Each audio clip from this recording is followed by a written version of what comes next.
Hoy vamos a continuar con nuestro estudio de fundamentos y vamos a ver otro tema fundamental para la iglesia. Recuerden que estamos estudiando doctrina de la iglesia, ¿verdad?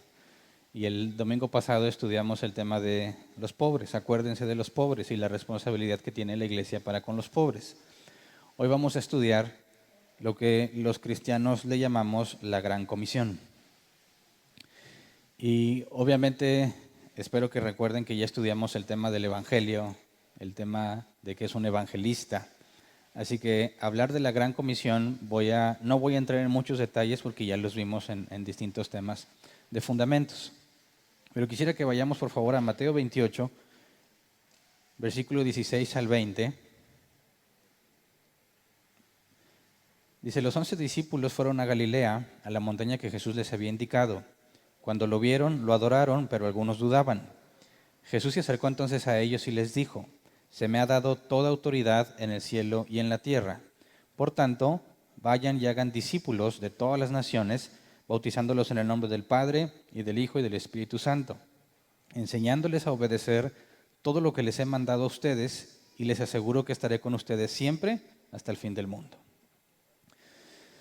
Esto es específicamente los últimos versículos. Es lo que se le conoce como la Gran Comisión, pero la Biblia no le asigna este calificativo, ¿verdad?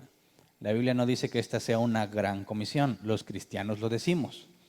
¿Por qué lo decimos? Bueno, si ves el alcance, pues es un gran alcance, ¿verdad? La comisión es algo que se nos encarga y es muy grande en el sentido de su alcance, en el sentido de la enorme tarea que representa y el significado que tiene.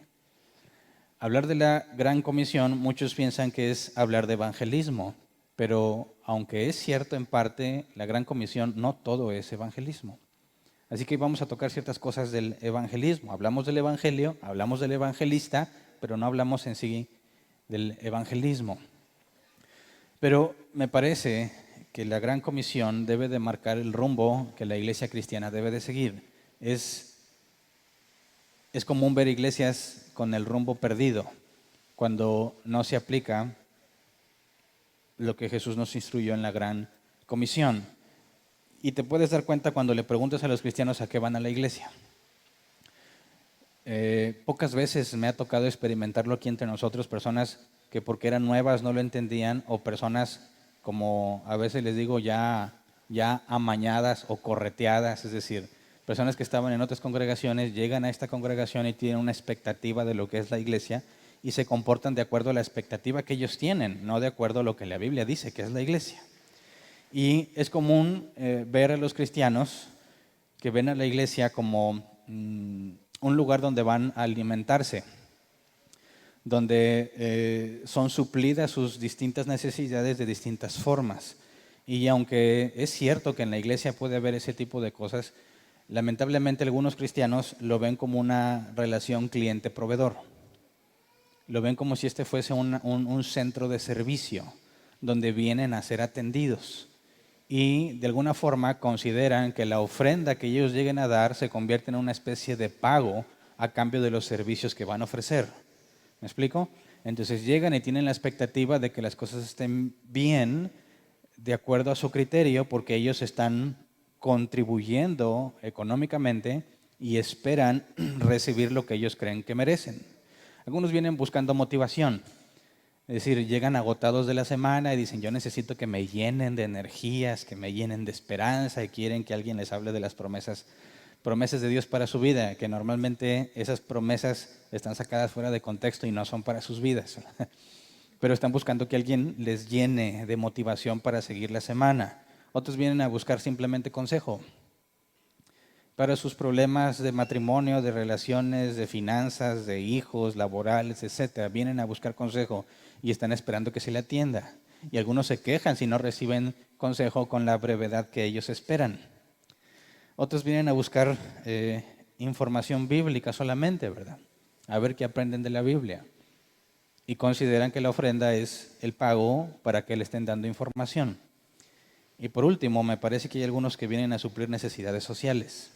Vienen a ser amigos, a sentirse aceptados, a tener alguna especie de puesto de influencia, vienen porque quieren ser líderes. A veces esas personas son y no lo quiero decir en mal sentido, pero son totalmente fracasados en la vida secular y buscan la iglesia como un lugar donde puedan sentirse que son alguien.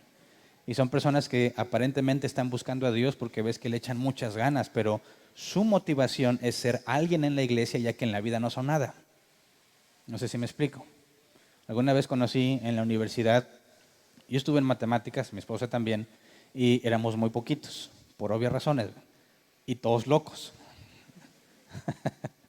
Entonces, yo primero pensé que yo era el único cristiano, y después de orar y pedirle a Dios en su misericordia, Dios me hizo conocer a otra cristiana, que fue mi esposa Verónica, con quien terminé casándome, no porque era la única cristiana en la universidad, ¿ok? Porque esa era la voluntad de Dios. Pero ella conocía a otros y ella me ayudó a ir a grupos en otras facultades donde había cristianos y me abrió el panorama de que había más cristianos. Pero en la facultad de matemáticas éramos muy poquitos y un día conocí a uno que decía que él era cristiano y se veía muy movido y siempre hablaba de Dios. Yo decía, bueno, qué bueno conocer gente así. Pero conforme fuimos avanzando un poco más en conocernos, porque incluso hacíamos juntas en la facultad, decíamos, si eres cristiano, vamos a tener una reunión para saber quiénes son cristianos aquí. 5 o 6 personas a lo mucho en la facultad. Y la característica común de todos esos cristianos, que eran muy movidos, tenían ministerios, algunos tenían sus tarjetas de que son evangelistas, eran pésimos en la escuela. Eran los reprobados, los que no pasan, y en la iglesia eran personas de influencia, pero en la escuela eran totalmente fracasados. Y empezabas a conocerlos y ver que su vida estaba centrada en la iglesia y su vida secular no existía o simplemente no tenían la capacidad de vivirla bien. Entonces la iglesia se convertía en un centro de aceptación, donde son alguien, donde alguien les puede reconocer, donde puedan ser buenos en algo. Y eso es un error. El cristiano debe de ser cristiano dentro y fuera, ¿verdad? No nada más adentro. Y otros, bueno, también me ha tocado conocer donde otros vienen a que los que saben les enseñen a sus hijos a saber las cosas de Dios. O sea, vienen a que se los capaciten. Y eso es otro grave error, porque la responsabilidad de educar a los niños es de sus padres. Y lo que se hace aquí en la iglesia es un apoyo a los padres. No es la educación que los hijos deben de recibir en lugar, o sea, no es la iglesia la responsable de educar a los niños, son los padres de familia. Pero algunos vienen pensando que aquí se los tienen que capacitar. Ellos no saben, no conocen, no hacen la parte que les corresponde, pero están demandando que sus hijos sean capacitados. Y es otro error. Es decir, hay muchas razones por las cuales la gente viene a la iglesia porque no tienen en cuenta la gran comisión. Y lo más grave del asunto es que lo ven como un intercambio. Yo vengo y ofrendo, ¿verdad? Y atiéndeme como merezco. Y algunos incluso, así como cuando van a una empresa, a una tienda de autoservicio, algo no les gusta y demandan hablar con el gerente para que se les trate como merecen. Así ha pasado entre nosotros algunas veces. Alguien que no está de acuerdo con lo que le están dando demanda hablar con el pastor para que se arregle esta situación. ¿Por qué? ¿Por qué estás haciendo las cosas mal? Aquí se deben de hacer bien. Y piensan que porque ofrendan pueden demandar. Es decir, vienen como clientes a un centro de servicio donde piensan que estamos enfocados en darles lo que se merecen con tal de que dejen su dinero en la caja. Ahora, nosotros no rastreamos el dinero de nadie, ¿verdad? Nadie sabe quién da y quién no da, ni cuánto dio. Pero imagínate que si se supiera y que el que da mucho demandara recibir conforme a la medida que da, como he visto que pasa en otras partes, la iglesia pierde totalmente el sentido de ser iglesia. Los cristianos no entienden por qué vienen a reunirse. Y lo peor todavía es que hay iglesias que entran al juego y quieren ser competitivas según ese estándar. Ven y checa nuestras instalaciones. Ven y checa lo que te podemos ofrecer. Aquí están las fotos de nuestros salones. Aquí está la foto de nuestro auditorio. Aquí estoy hablando de cosas genéricas, no que aquí lo puedas hacer. Aquí puedes venir y comerte unas galletas. Alguna vez salió en tema, oye, ¿por qué en la iglesia, aquí en Árbol Plantado, se puede comer o no se puede comer? porque cuando estaba el calorón a todo lo que da a nivel lago de fuego, había gente que estaba comiéndose una gelatina. Para los que no son de México, pues gelatina, no sé cómo les llaman en otra parte, ¿verdad? Pero es una bolsita con hielo, con sabor, ¿verdad? Y el objetivo es que te refresque. Decían, ¿cómo dejas que coman gelatina? Bueno, es que no tenemos clima y tenemos que contrarrestar el enorme calorón que se siente. Entonces se concedió que se pudieran comprar una gelatina y mantenerse refrescados porque no tenemos la capacidad económica para poner clima artificial aquí, ¿verdad? Y en tiempo de frío igual se permitía que se tomaran un café. Pero si tú quieres traer un sándwich y comer mientras está la predicación, eso no tiene ningún sentido, ¿verdad? O sea, la concesión era para que te refrescaras en el calorón o te calentaras en el friazo, no para que te sientas cómodo mientras escuchas. Pero fíjate bien cómo eso, la razón del por qué se hace se va desvirtuando y algunos piensan que es la calidad del servicio que se presta y puedes cuestionar por qué no me dejas mejor, pues yo traerme mis snacks, ¿verdad? Voy a estar más a gusto. No, es que no estamos pensando, en ese sentido no estamos pensando en tu comodidad. Era una forma de contrarrestar el clima que nos estaba afectando, ¿verdad? Así que si no hace frío ni calor, no tienes por qué traerte ni tu café ni tu gelatina, ¿verdad? No sé si me explico. Se desvirtúa completamente lo que se hace en la iglesia porque se perdió de vista la gran comisión. Entonces, no venimos aquí a tratar de conseguir tu dinero a cambio de lo que te vamos a dar. Honestamente, lo que hacemos aquí es muy distinto. Pero las iglesias, cuando entran en ese juego a competir por quién tiene mejor instalación, quién te ofrece una predicación más divertida, o incluso quién te ofrece menos predicación, quién te ofrece locura. Yo he escuchado cómo las iglesias se dan publicidad diciendo que aquí todos somos locos, aquí tú puedes ser un loco para Jesús, y te ponen los videos donde están todos saltando y revolcándose a gusto, ¿verdad? Y lo tratan de anunciar como una ventaja competitiva. Bueno, eso es prostituir la iglesia. Por eso, hablar de la gran comisión tiene que hablar del fundamento, el propósito, el camino que toda iglesia cristiana debe seguir y que lamentablemente muchas veces perdemos de vista. Fíjate, leímos en Mateo 28, 19 al 20, dice, por tanto, vayan y hagan discípulos de todas las naciones, bautizándolos en el nombre del Padre, del Hijo y del Espíritu Santo, enseñándoles a obedecer todo lo que les he mandado a ustedes, y les aseguro que estaré con ustedes siempre hasta el fin del mundo. Y lo primero que quisiera que viéramos de esto es que esta parte, esta gran comisión, la parte que como iglesia nos toca llevar a cabo, porque es imposible que un individuo solo la cumpla. Se requiere a la iglesia funcionando, llevando a cabo esta instrucción de parte de Jesús. Y esta instrucción nos deja ver que es el medio del cumplimiento a la promesa registrada a Abraham. Vamos a Génesis 22, 18. Dice, puesto que me has obedecido, todas las naciones del mundo serán bendecidas por medio de tu descendencia. Todas las naciones del mundo serán bendecidas por medio de tu descendencia. Aquí la palabra descendencia es el hebreo sera. Se traduce como semilla o descendiente. De hecho, la palabra sera es sustantivo masculino singular. O sea, no está hablando de los descendientes, ni la descendencia en forma general, sino de uno en particular. Y dice Gálatas 3:16, donde Pablo menciona este punto. Gálatas 3:16 dice, ahora bien, las promesas se le hicieron a Abraham y a su descendencia.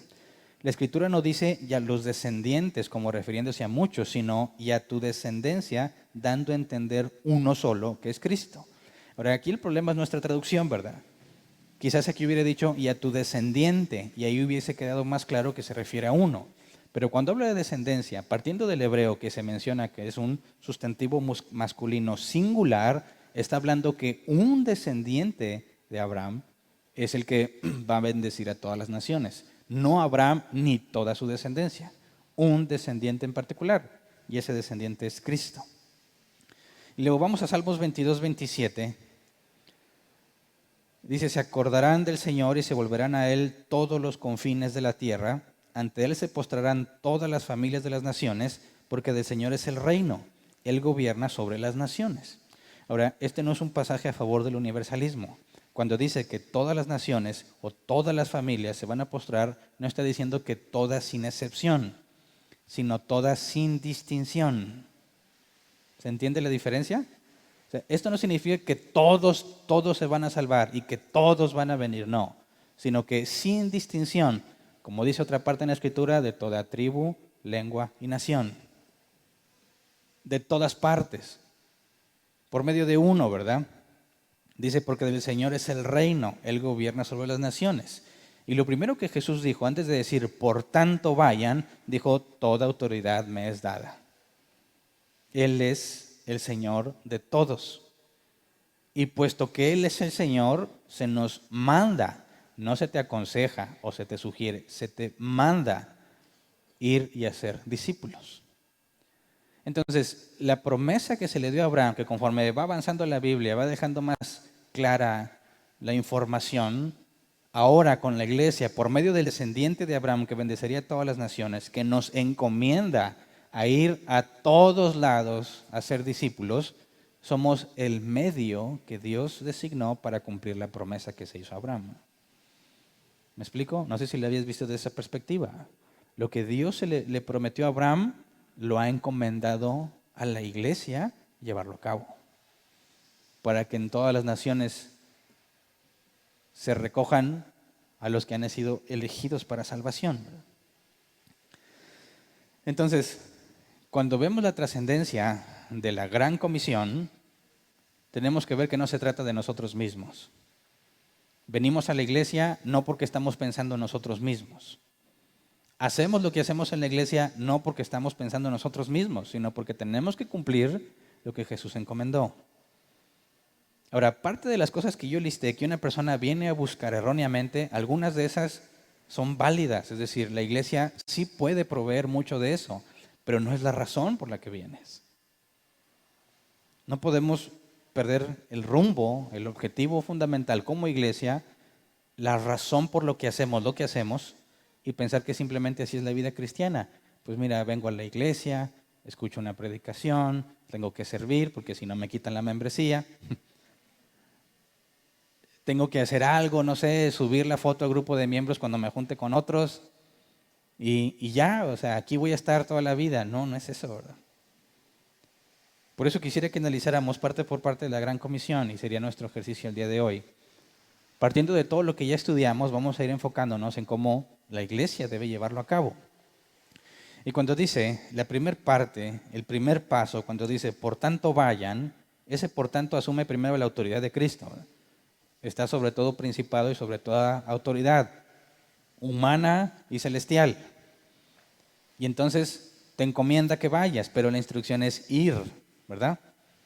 Y eso implica que tienes que moverte de tu lugar.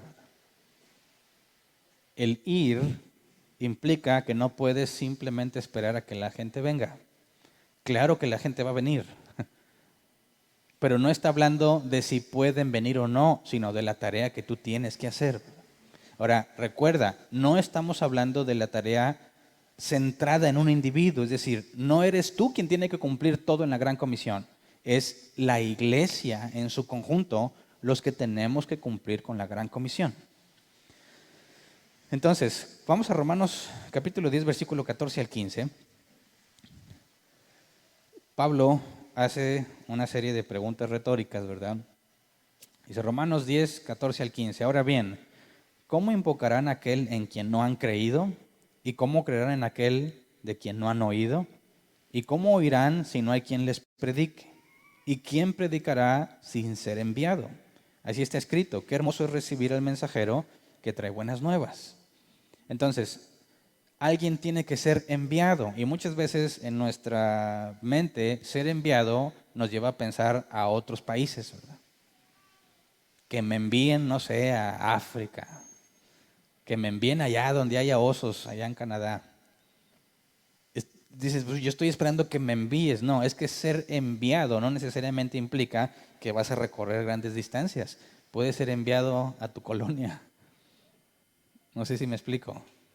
Ser enviado no hace referencia a la cantidad de kilómetros o la distancia que vas a recorrer, sino a que la iglesia ha hecho contigo lo que se necesita para que seas enviado.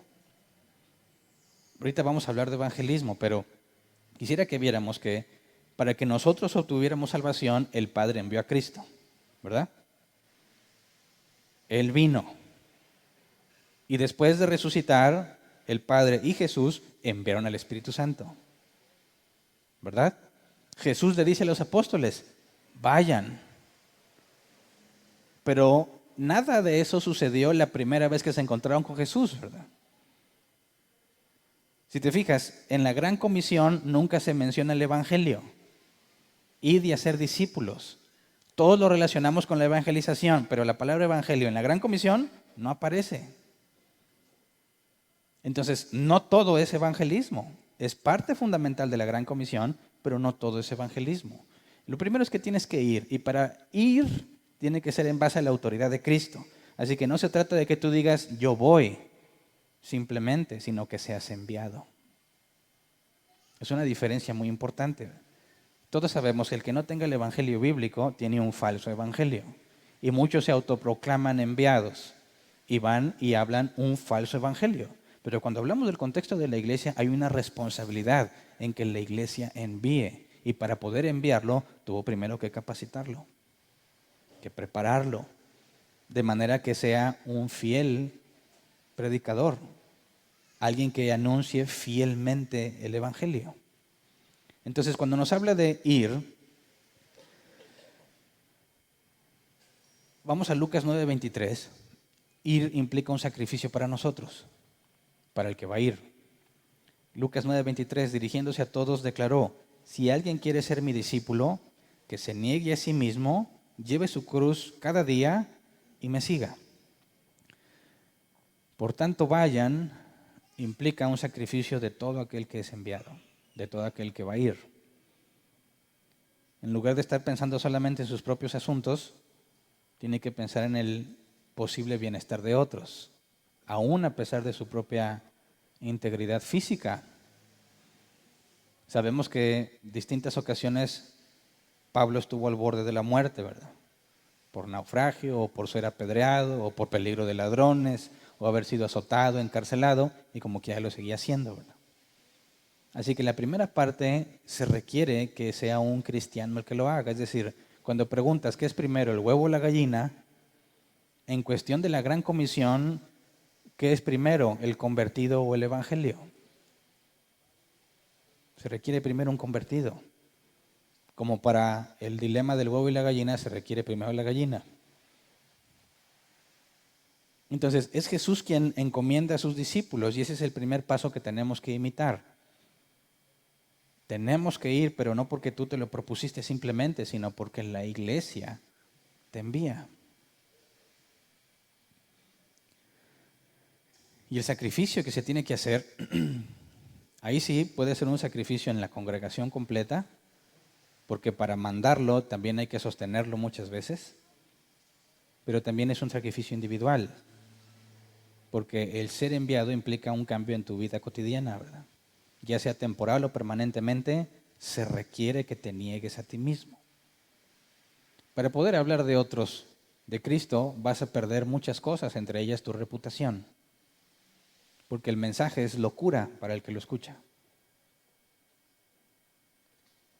Cuando hables del Evangelio, porque has sido enviado, tienes que saber a qué te vas a enfrentar, ¿verdad? Y ahorita vamos a hablar de la parte del evangelismo. Pero después de entender que se tiene que ir, es decir, como iglesia, aunque muchos de los que estamos aquí han llegado solos porque vieron la lona o porque iban pasando y algunos dicen, pues yo iba pasando y escuché ruido y me metí. Algunos vinieron porque pensaban que regalábamos árboles. Es aquí un vivero, de los árboles de dónde vienen. Dijo, no, aquí no damos árboles. Es el Salmo 1, el árbol plantado, ¿verdad? Y dijeron algunos, oye, pues me llamó mucho la atención, quiero seguir escuchando. Ahí puedes decir, Dios los trajo, ¿verdad? Pero muchos otros vinieron porque alguien les habló, alguien los invitó, alguien les dio información. ¿Me explico? Entonces, como iglesia no podemos estar simplemente pensando que la gente va a llegar porque tenemos una lona allá afuera, ¿verdad? O porque hacemos ruido. alguien tiene que estar hablando. Y cuando vemos el siguiente paso, hacer discípulos, vayan y hagan discípulos. Un discípulo, como lo vimos ahorita, es aquel que se niega a sí mismo, ¿verdad? Toma su cruz cada día y sigue a Cristo. ¿Cómo le hacemos para ser discípulos? Es ahí donde entra el Evangelio. Primera de Corintios 1:21, vemos que ese es el medio, el Evangelio, es el medio que Dios dispuso para la salvación de los hombres. Un discípulo es una persona que ha sido salvada por Cristo. Primera de Corintios 1:21, Dios es tan sabio que no permitió que la gente de este mundo lo conociera mediante el conocimiento humano. En lugar de eso, decidió salvar a los que creyeran en el mensaje que anunciamos, aun cuando ese mensaje parezca una tontería. Es aquí donde la gran comisión tiene que ver con el evangelismo, ¿verdad? Pero fíjate que no se trata de ir a evangelizar. Claro que se tiene que evangelizar, pero el objetivo es hacer discípulos. Personas que se niegan a sí mismas, que van a tomar su cruz y van a seguir a Cristo. Para que primero se nieguen a sí mismas, tienen que comprender el evangelio bíblico. Porque muchas personas llegan a la iglesia por un evangelio falso y no vienen negándose a sí mismos, sino amándose a sí mismos, ¿verdad? Si vas a la iglesia, Dios te puede sanar, entonces viene, no para negarse, sino para tratar de obtener la sanidad. Si vienes a la iglesia, tu familia se va a restaurar, entonces vienen buscando la restauración para sí mismos, no negándose. Hoy hay muy buen ambiente, vienen buscando el cotorreo, no vienen negándose a sí mismos. Para que un discípulo sea discípulo, lo primero que tiene que entender es que no se trata de él, se trata de Cristo. Y por eso se requiere el evangelio bíblico. Vamos a recordarlo en Romanos 1, versículo 1 al 4. Ya estudiamos el tema del evangelio, pero quisiera que repasáramos brevemente las palabras de Pablo, porque aquí nos describe lo que implica el verdadero evangelio. Romanos 1, del 1 al 4, dice: Pablo, siervo de Cristo Jesús, llamado a ser apóstol, apartado para anunciar el evangelio de Dios, que por medio de sus profetas ya había prometido en las Sagradas Escrituras. Este evangelio habla de su Hijo, que según la naturaleza humana era descendiente de David, pero que según el Espíritu de Santidad fue designado con poder Hijo de Dios por la resurrección. Él es Jesucristo nuestro Señor. Y ahí está englobado el evangelio bíblico. Esa es la proclamación del evangelio bíblico. Quisiera que lo analizáramos brevemente por partes. Cuando dice que fue apartado para anunciar el evangelio de Dios, nos dice claramente que el evangelio no es nuestro, es de Dios. Evangelio en su palabra significa buena noticia, buen mensaje. Un buen mensaje solo tiene sentido para quien puede entender lo bueno en el mensaje, ¿verdad? Así que cuando tú anuncias el evangelio, muchos tratan de ponerle lo bueno al evangelio según lo que la gente quiere. No sé si me explico. Si estás enfermo, te hablan de sanidad. Y esa es la parte buena que le quieren poner a la noticia. Te puede sanar, te puede sacar de la pobreza, te puede resolver los problemas en tu casa, te puede dar amigos y aceptación. Ellos tratan de imponerle lo bueno según la situación de cada persona para que lo aceptes. Pero el buen mensaje no requiere ninguna adaptación, sino lo que realmente indica este mensaje. Que lo primero es que por medio de los profetas ya había sido prometido en las Sagradas Escrituras. Es decir, es el cumplimiento de algo que Dios ya había prometido. No empieza en tu necesidad, sino en una promesa que Dios ya había hecho, independientemente de ti. No sé si me explico. Sanes o no sanes, tengas o no tengas problemas, el evangelio consiste en algo que Dios ya había prometido. Es la confirmación de su palabra. Y luego nos dice, este evangelio habla de su Hijo. Fíjate bien, de su Hijo, no de ti. Este evangelio es acerca de Jesús. La esencia del evangelio es decir, ¿quién es Jesús y qué hizo? Y Pablo empieza a decir que según la naturaleza humana era descendiente de David. Y hace una distinción entre la naturaleza divina y la naturaleza humana. Jesús es Dios encarnado. Entonces, hablamos de Jesús y decimos que Dios vino al mundo. Dios había prometido algo. Dios había prometido, como lo vimos en Génesis, que todas las naciones serían benditas. Todas refiriéndose a sin distinción, ¿verdad? Y que por medio de un descendiente eso se llevaría a cabo. Y ese descendiente no es un mero hombre, sino que era Dios y hombre al mismo tiempo. No dejó de ser Dios para ser hombre, ni era un hombre divinizado. En su naturaleza humana era descendiente de David, pero Jesús era previo. Jesús es eterno hacia el pasado y hacia el futuro. Jesús es Dios encarnado, dice, y según el Espíritu de Santidad fue designado con poder Hijo de Dios por la resurrección. Entonces, tienes que hacer referencia a que murió y resucitó. ¿Por qué murió y por qué resucitó? Y aquí nos dice que la resurrección fue porque fue designado por Dios.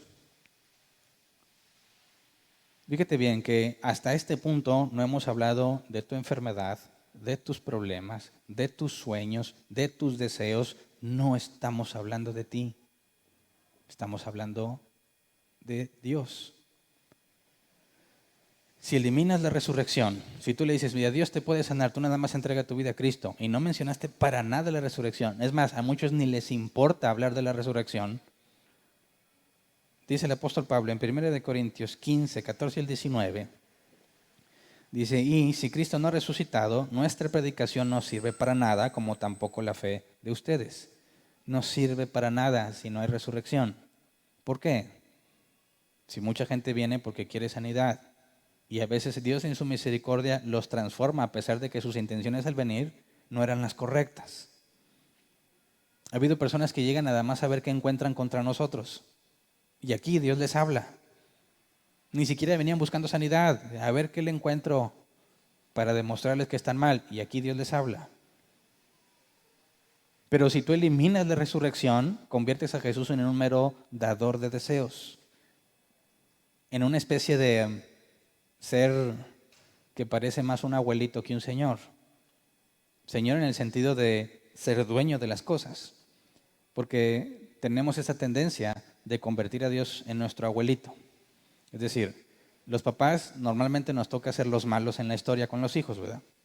Porque los papás tienen que ponerles reglas, disciplina, castigarlos y regañarlos. ¿Y el abuelo? El abuelo los chifla, ¿verdad? El abuelo tiene la oportunidad de decir, ten, cómete este chocolate y no le digas a nadie.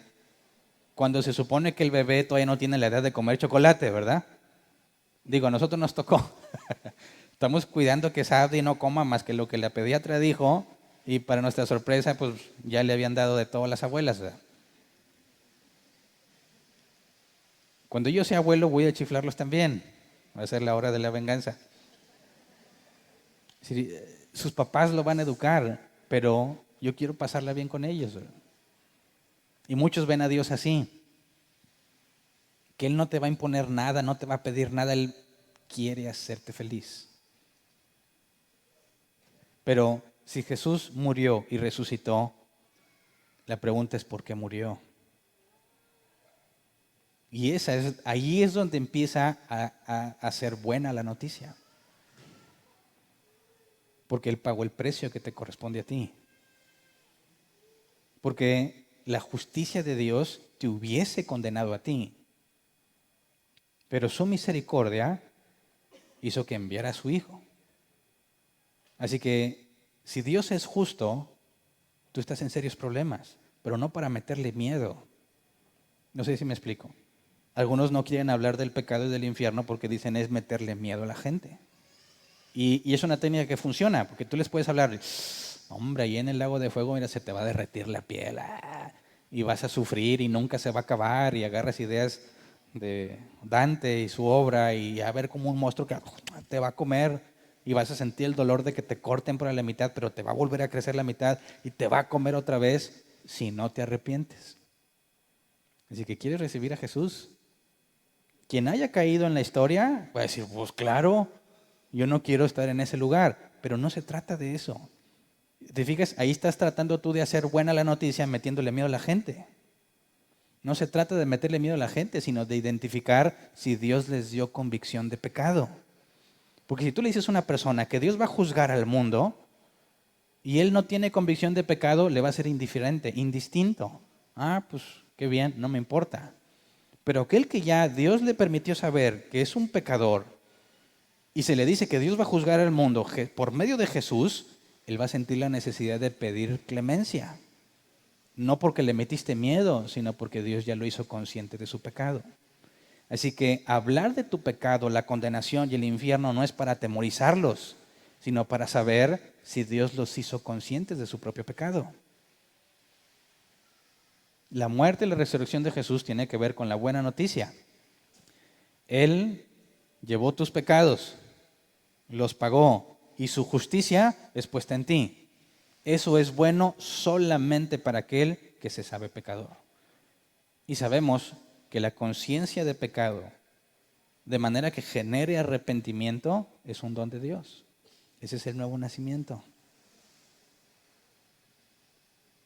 Entonces, fíjate bien, aún a pesar de que estamos hablando del individuo, no estamos hablando de él literalmente, sino de lo que Jesús hizo. Y no para que les dé miedo de lo que le va a pasar, sino para ver si Dios los está haciendo conscientes de su pecado.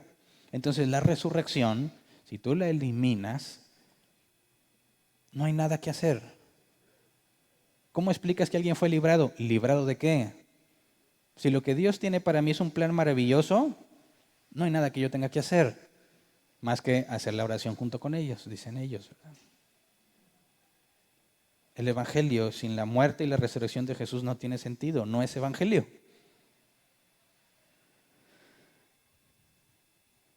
Luego nos dice,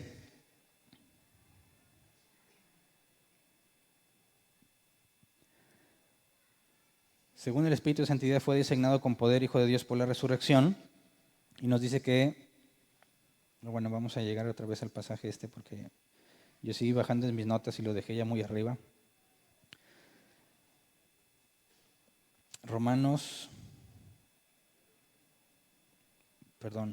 Ya se me revolvieron aquí los pasajes.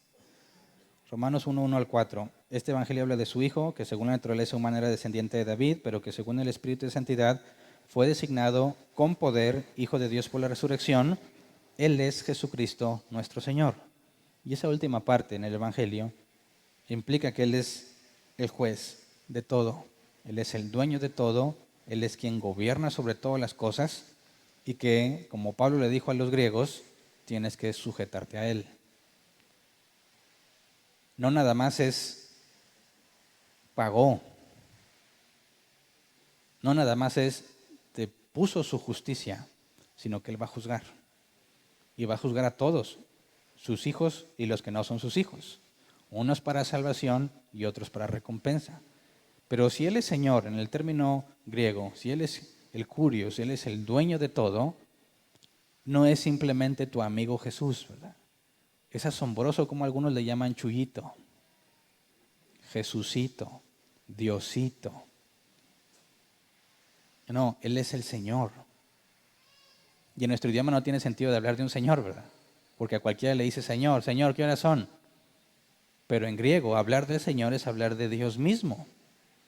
Entonces, la proclamación del verdadero evangelio tiene que ver con hablar de quién es Jesús. Dices, ¿pero quién va a aceptar eso? ¿A quién le va a resultar atractivo? Es que no nos importa hacerlo atractivo. No nos interesa que la gente se sienta atraída. Lo que nos interesa es proclamarlo fielmente, porque Romanos 1:16 dice, a la verdad, no me avergüenzo del evangelio, porque es poder de Dios para la salvación de todos los que creen, de los judíos primeramente, pero también de los gentiles. Es el poder de Dios. No en cómo lo dijiste, sino en lo que dijiste. No tenemos por qué adaptarlo. No tenemos por qué hacerlo atractivo. Tenemos que decirlo fielmente. Y es Dios quien obra a través de la predicación del evangelio bíblico. Fíjate, Juan 6:44 dice, nadie puede venir a mí si no lo atrae el Padre que me envió, y yo lo resucitaré en el día final. Y en ese mismo capítulo, el versículo 65, dice, por eso les dije que nadie puede venir a mí a menos que se lo haya concedido el Padre. Y esa es una buena noticia para nosotros. Cuando tú hablas del Evangelio es una buena noticia para el que lo escucha, para el que no conoce a Dios. Cuando vemos que solamente es el Padre quien trae a las personas a los pies de Cristo, eso es un alivio para nosotros, porque no tenemos que modificarlo, no tenemos que mejorarlo o hacerlo atractivo. Es Dios quien hace la obra a través del mensaje que Él mismo mandó proclamar. Así que no necesitas, fíjate bien, no necesitas una estrategia para convencer a las personas. No necesitas una técnica para convencerlos. No necesitas ofrecerles algo a cambio. La proclamación del Evangelio deja en claro cuál es la buena noticia para aquellos que se saben pecadores. Jesús dijo, no he venido para los sanos, sino para los enfermos. El requisito para que una persona reaccione al Evangelio es saber lo miserable que es. Y nosotros simplemente lo llevamos al oído de las personas. Y es Dios quien decide a quién lo convierte y a quién no. Eso nos quita una enorme carga de encima, ¿verdad? Porque yo me acuerdo, no sé tú si tú lo llegaste a vivir, yo me acuerdo del enorme peso que es tratar de convencer a la gente a venir a la iglesia. Y no cuando estaba pastor aquí, ¿verdad? Cuando estaba en otras partes, en otras iglesias, buscando hacer que la iglesia crezca. Y es un conflicto muy serio, porque dices, ¿cómo le hacemos para traer a la gente? La gente no quiere venir. Es que a lo mejor están muy aburridas las predicaciones, vamos a hacerlas más amenas. Es que a lo mejor la música está muy antigua, vamos a hacerla más moderna. Es que no sé, como que somos muy, no sé, nos falta ambiente. Y cuando yo estuve a cargo de los jóvenes, una de las principales razones de las reuniones de jóvenes es que se divirtieran para que les quedaran ganas de venir. ¿Y sabes qué? No funcionaba. Y yo me sorprendía, ¿cómo le hacen esas megas iglesias? Les ofrecemos lo mismo que ellos y no nos creen a nosotros. O sea, ni siquiera podíamos copiarles la metodología. Y es que hay otros muchos factores. Después me fueron enseñando, Hernán, es que ellos no van a creerte si tú no lo transmites. O sea, si tú dices que Dios los va a sanar y tú estás enfermo, no te van a creer. Si tú dices que Dios les va a dar prosperidad y tú estás bien pobre, no te van a creer. Si tú les dices que va a restaurar a su familia y tu familia está mal, no te van a creer. Ahora, el problema es que no tenía ni dinero, ni salud. Y bueno, mi familia estaba bien, ¿verdad? Pero bueno, vamos a tratar de ser convincentes, así que ponte ropa que convenza, aunque es lo único que tengas. Y nuestro pastor así nos enseñaba. Oye, las cosas están mal, pero tenemos que convencer. Es una enorme carga que no se puede soportar. Tener que mejorar los eventos para que sean más convincentes. Me acuerdo mucho que una vez invitamos a un cantante cristiano que apenas estaba haciendo famosillo. Y queríamos que fuera impresionante, así que pusimos luces de esas que sacaban fuego y ahora con ustedes, y no voy a decir el nombre del cantante para no quemarlo. Pero aún hasta ese cantante cristiano se sorprendió con el show que estábamos haciendo. No porque estuviera magnífico, sino por lo que estábamos dispuestos a hacer con tal de hacerlo atractivo. Y aún así, no. Y sí, de repente se llenaba, gloria a Dios, ahora sí, un avivamiento y no duraba ni se iban. No sé si tú alguna vez sentiste la carga enorme de tratar de traer gente a la iglesia. Es imposible. Estás dispuesto a hacer lo que sea con tal de que vengan y es donde prostituyes el evangelio. Muchos años nos esforzamos, no nada más yo, muchos nos esforzábamos porque la gente venía a la iglesia y nunca pasaba. Yo dije, ese es un mito. No tenía cómo explicar a las iglesias que están llenas de gente. Nunca estuve en una iglesia donde yo fuese parte de que la gente viniera. Y cuando empezamos a hablar cantado, dijimos, no nos importa quién viene o quién no, vamos a ser bíblicos. ¿Y qué crees que empezó a pasar? La gente empezó a venir y no hicimos absolutamente nada por traerlos. A veces nos preguntan, ¿cómo le hicieron, Hernán? ¿Cuál método usaron? Ninguno. Algunos han preguntado, oye, Hernán, ¿cuándo hacen sus campañas de evangelismo? Nunca las hemos hecho. Nunca. tus campañas en Facebook. No tenemos nada de eso. Entonces, ¿cómo le hicieron? Yo creo que nos pasó como a los discípulos, que después de la muerte de Esteban, se les vinieron muchos problemas y tuvieron que dispersarse. Y eso fue lo que detonó un enorme crecimiento en la iglesia, ¿verdad? Porque a donde iban, empezaban a hablar de lo que sabían. Y algo muy similar nos pasó, pues no sabemos más que esto poquito de la Biblia, pues vamos a hablarlo. Sin métodos, sin estrategias, sin nada. Ahora, pero otra cosa es muy importante, que Jesús también dio otra instrucción que Mateo no registra y que es indispensable para la gran comisión. Vamos a Hechos, capítulo 1, versículos 6 al 9. Recuerda que en el contexto de lo que leemos en Mateo, se habían reunido en la montaña para encontrarse con Jesús, porque lo había pedido por medio de las mujeres que se reunían en el punto que le había dicho, les dio la gran comisión y ascendió. Y en Hechos 1, 6 al 9, pero quisiera que pongas la Reina Valera 60, por favor, que aquí lo traduce textualmente. Dice, entonces los que estaban reunidos con él le preguntaron, Señor, ¿es ahora cuando vas a restablecer el reino de Israel?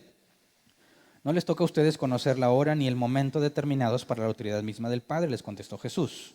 Pero cuando venga el Espíritu Santo sobre ustedes, recibirán poder y serán mis testigos tanto en Jerusalén como en toda Judea y Samaria y hasta los confines de la tierra. Habiendo dicho esto, mientras ellos lo miraban, fue llevado a las alturas hasta que una nube lo ocultó de su vista. Es decir, está hablando del mismo momento que leímos que Mateo registra. Es el mismo momento. Y algunos dicen, bueno, es que necesitas recibir poder para poder hacerlo. Bueno, si tú naciste de nuevo, ya recibiste el Espíritu Santo para hacerlo. Y cuando hablo aquí de poder, no son necesariamente milagros y señales. La palabra griega es dunamis, capacidad para hacer. Dios te dio la capacidad para hacerlo. Si eres hijo de Dios, la tienes. Te dio la instrucción y la capacidad. Algunos no la tienen desarrollada. Hay que desarrollarla, pero la tienen. Entonces, el enfoque que yo quisiera que viéramos aquí es que nos llama a ser testigos. La palabra griega es martus, testigo, y de ahí viene mártir. Los mártires, a los que llamamos mártires de la iglesia, la palabra mártir no tiene que ver con que les dolió mucho o sufrieron, sino que atestiguaron por medio de eso. Es decir, morir por Cristo con tal de no negar su fe, como todos ellos, los que murieron como mártires les llamamos, fue una evidencia de que realmente eran hijos de Dios. Demostraron que aún se negaron a sí mismos hasta la muerte. Y eso era algo milagroso, porque nadie está dispuesto a morir por algo que sabe que es mentira. Muchos mueren por mentiras, ¿verdad? Los terroristas, por ejemplo, algunos musulmanes piensan que si hacen eso, se les van a recompensar con no sé cuántas vírgenes en el cielo. Yo no sé si alguien se ha puesto a pensar en las pobres vírgenes, ¿verdad? Pero ellos aseguran que si se inmolan a sí mismos, van a recibir esa recompensa. Es una mentira, ellos están seguros. Así que yo no estoy diciendo que alguien esté dispuesto por morir por una mentira, sino que alguien no va a estar dispuesto a morir por algo que sabe que es mentira. ¿Me explico? Y aquí se nos llama a ser testigos. Ahora, no significa que hay que dejar que nos maten. Porque un testigo, según la palabra en el original, tiene distintas connotaciones. Puede tener el sentido legal, el sentido de la experiencia, es decir, yo tengo la experiencia de esto, por eso yo atestiguo. Yo estuve ahí o yo lo viví. Y ese es el sentido. Por eso dije que para que alguien sea enviado se requiere que sea cristiano. El que evangeliza tiene que ser testigo, tiene que demostrar que él mismo fue cambiado por el poder del evangelio. Así que simplemente decirlo no basta. Tienes que dar testimonio, pero no significa que tu testimonio. No sé si me explico en la diferencia, ¿verdad? ¿A quién lo evangelizaron con un testimonio? A ver, levanten la mano. 1, 2, 3, 4. No son cristianos, ya no se crean. Algunos quieren evangelizar con testimonio. Mira, yo estaba en las drogas, mira yo esto, mira lo otro, mira, a mí me pasó. Y si tú vienes, a ti también te lo puede dar. ¿Fue testigo? Sí, pero no evangelizó. ¿Por qué no evangelizó? Porque no dijo nada del evangelio. Pero todo evangelismo debe ser con testimonio. Es decir, Todo el que evangeliza tiene que tener la evidencia personal de que es una nueva criatura. Cuando hablas del cristianismo, tiene que reflejarse en ti. Tenemos nosotros que hacer visible lo que para ellos es invisible. Es decir, cuando alguien no conoce de Dios y no ha nacido de nuevo, ellos tienen un concepto propio de quién es Dios y muchas veces muy mal informado.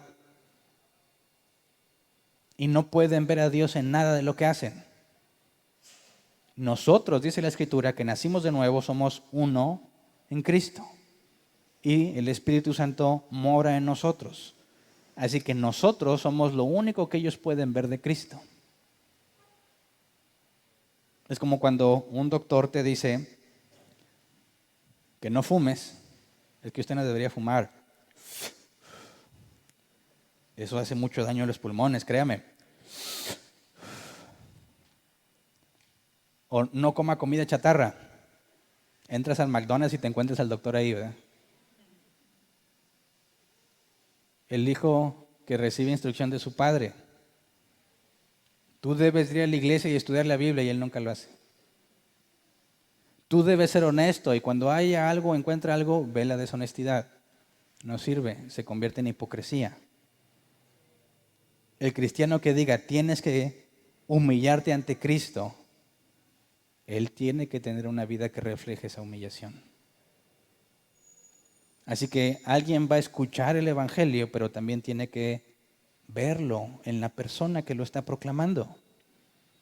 Fíjate, los apóstoles, cuando estaban compareciendo ante los dirigentes, dijo, se ve que han estado con Cristo por la forma en la que hablan. Esta gente ignorante no podría hablar así. No nada más es decirlo, sino que un verdadero cristiano también lo va a mostrar. La iglesia lo muestra. Si nos reuniéramos aquí y haríamos, imagínate que hiciéramos lo que vimos que Santiago recriminaba. Al que tiene dinero lo sentas en un lugar especial y al que no, allá donde quepas o en el suelo. Y luego hablamos de que todos somos iguales a los hijos de Dios. Las personas entre nosotros van a ver las obras que hacemos y lo que se dice y no va a haber congruencia y va a decir esa hipocresía.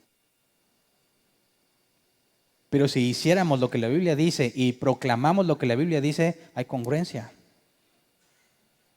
No significa que sin congruencia Dios no puede salvar a nadie. Pero es parte de la instrucción que Jesús dio. Me serán testigos.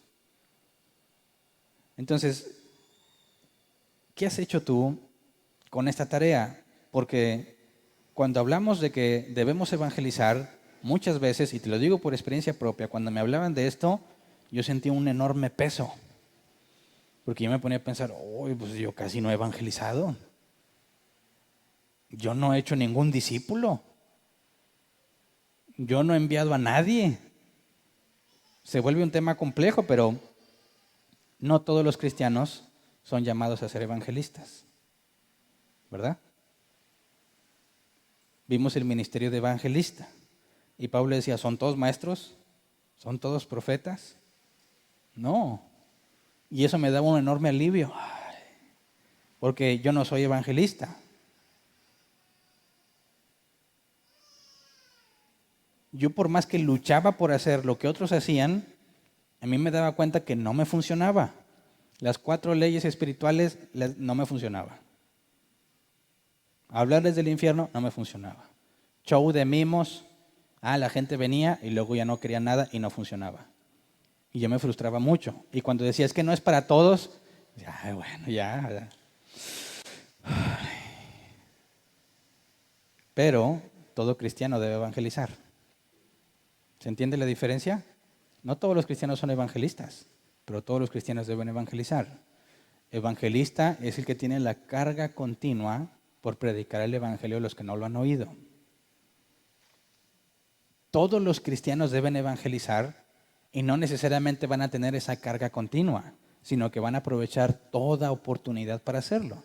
Pregunta, si en tu trabajo te prohíben hablar del evangelio, ¿evangelizarías o no? Dicen, no hables del evangelio aquí, está prohibido. Y tienes a unos compañeros que están hablando, no, es que no sé qué hacer, mi vida es un desastre. Y tú dices, ¿le hablas o no le hablas? ¿Cuántos sí lo harían? Ahora levanten la mano los que no lo harían. 2, no lo harían. 3, 4. Y un niño que no sé si está trabajando ya, ¿verdad?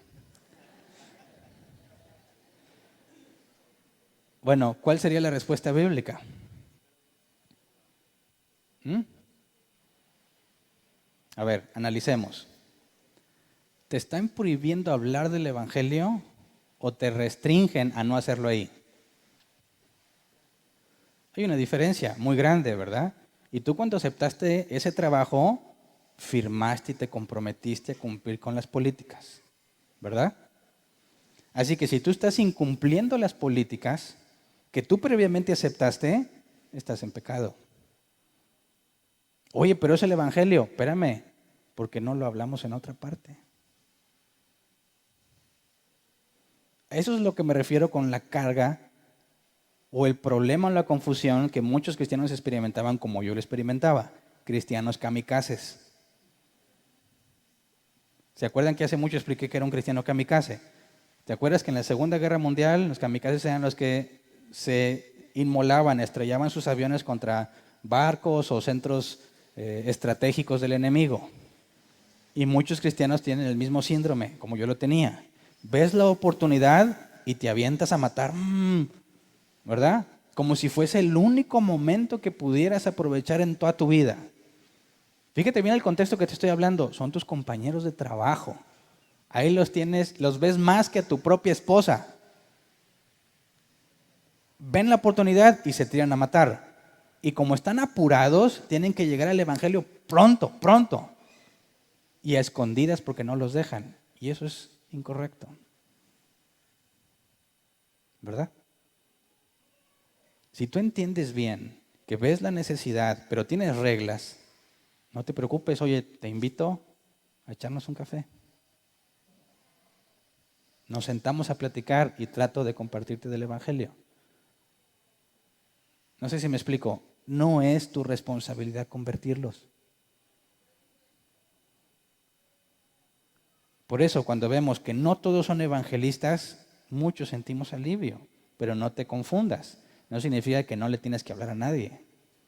Porque un cristiano que no sabe describir en palabras el Evangelio, difícilmente podrías pensar que es cristiano.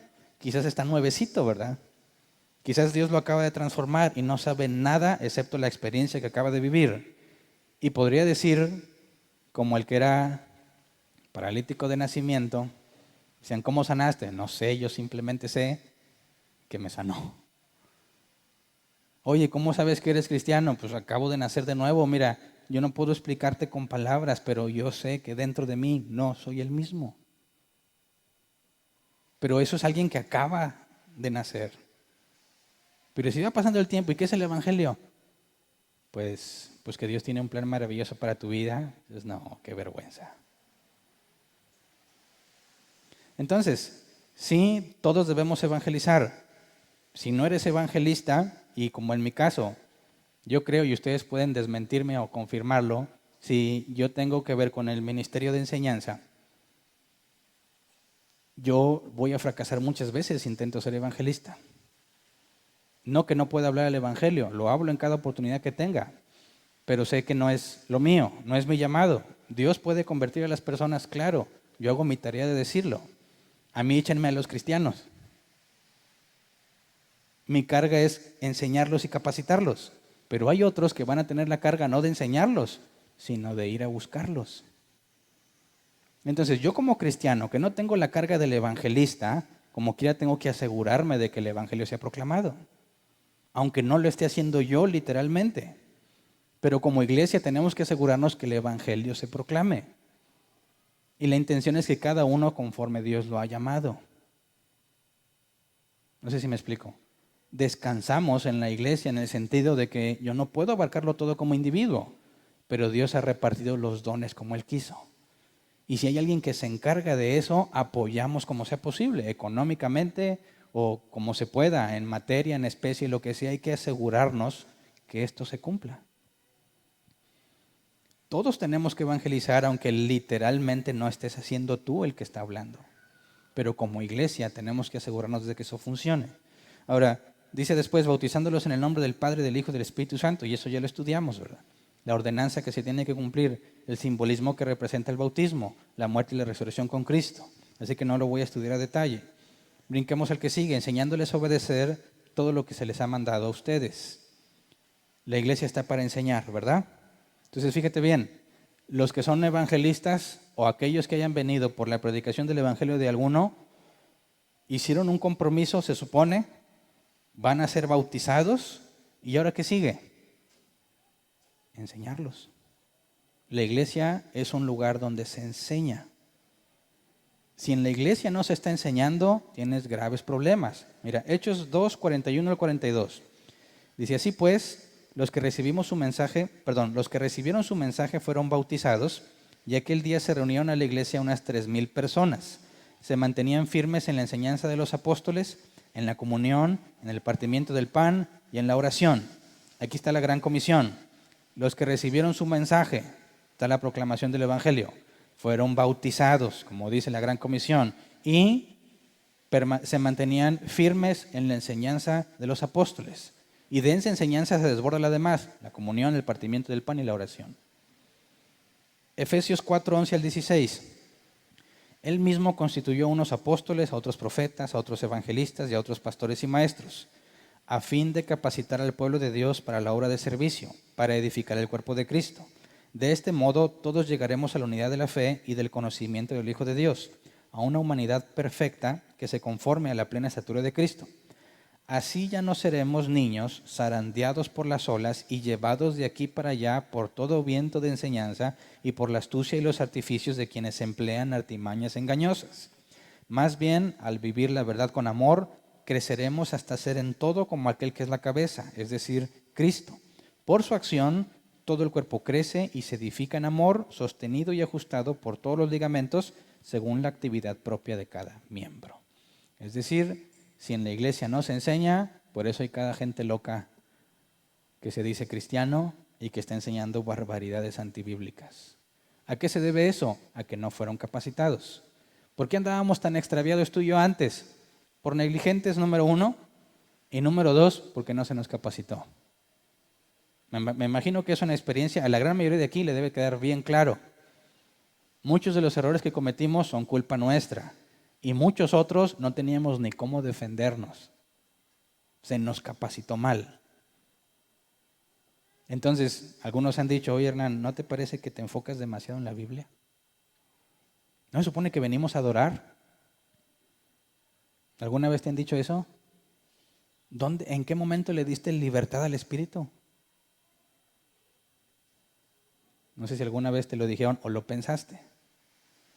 No, ¿a qué vienes a la iglesia? Adorar, claro, pero adorar no significa necesariamente cantar, ¿verdad? Adorar en el original tiene que ver con lamer la mano como un perro lame la mano de su dueño. Humillación absoluta ante él. Y adorarlo implica estudiar, implica la comunión unos con otros, implica la oración y también cantar. Y la libertad del Espíritu Santo, pues mira, si Él es todopoderoso y soberano, ¿quién lo tiene cautivo como para liberarlo? Venimos a aprender, venimos a ser instruidos. Aquí tienes que aprender la disciplina. Fíjate, 1 Corintios 9, 24 al 27.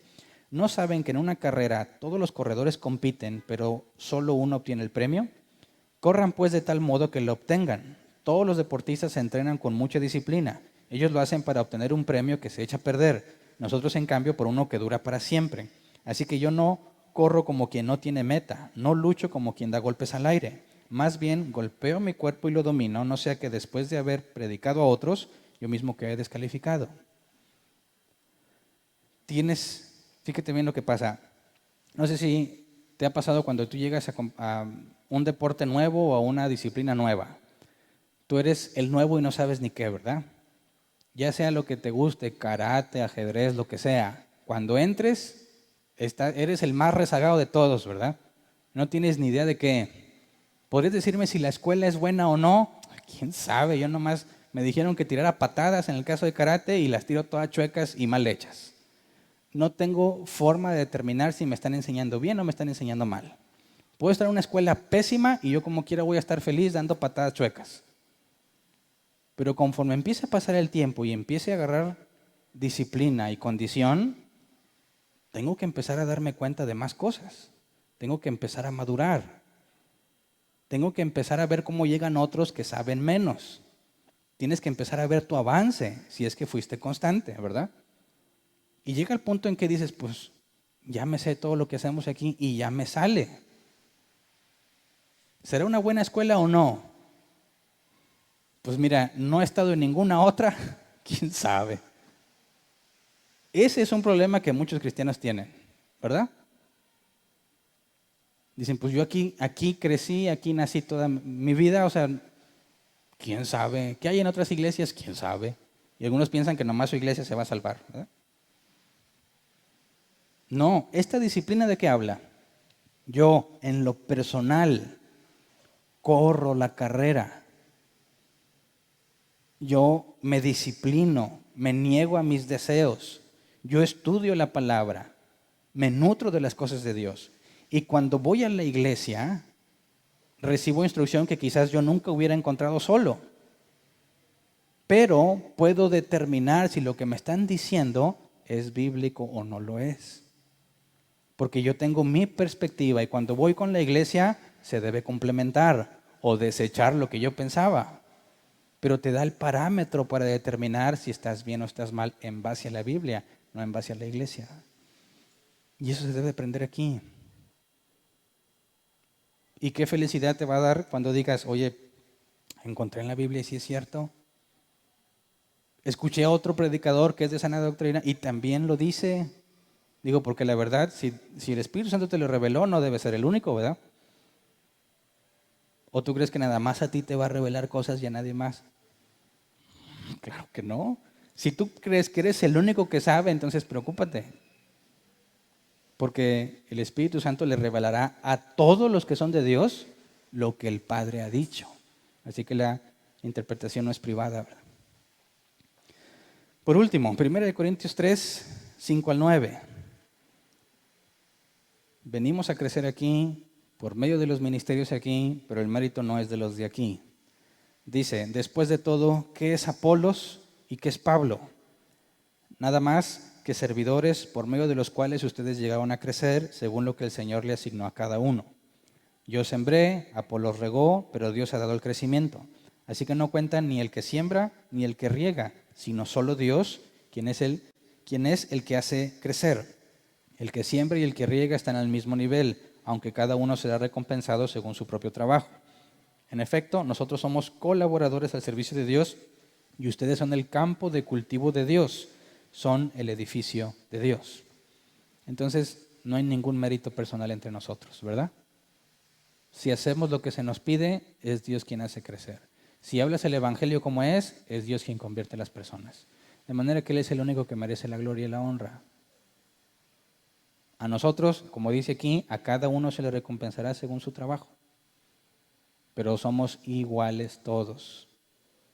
Entonces, nos dice por último que Él estará con nosotros todos los días hasta el fin del mundo. Y si tú te vas a Apocalipsis, te vas a encontrar que de toda lengua, tribu y nación se van a postrar ante Dios. Y va a haber redimidos de toda lengua, tribu y nación. Así que en la promesa que se le dio a Abraham, nosotros, iglesia, somos el medio para llevarla a cabo y tenemos en la Biblia la certeza de que se va a cumplir.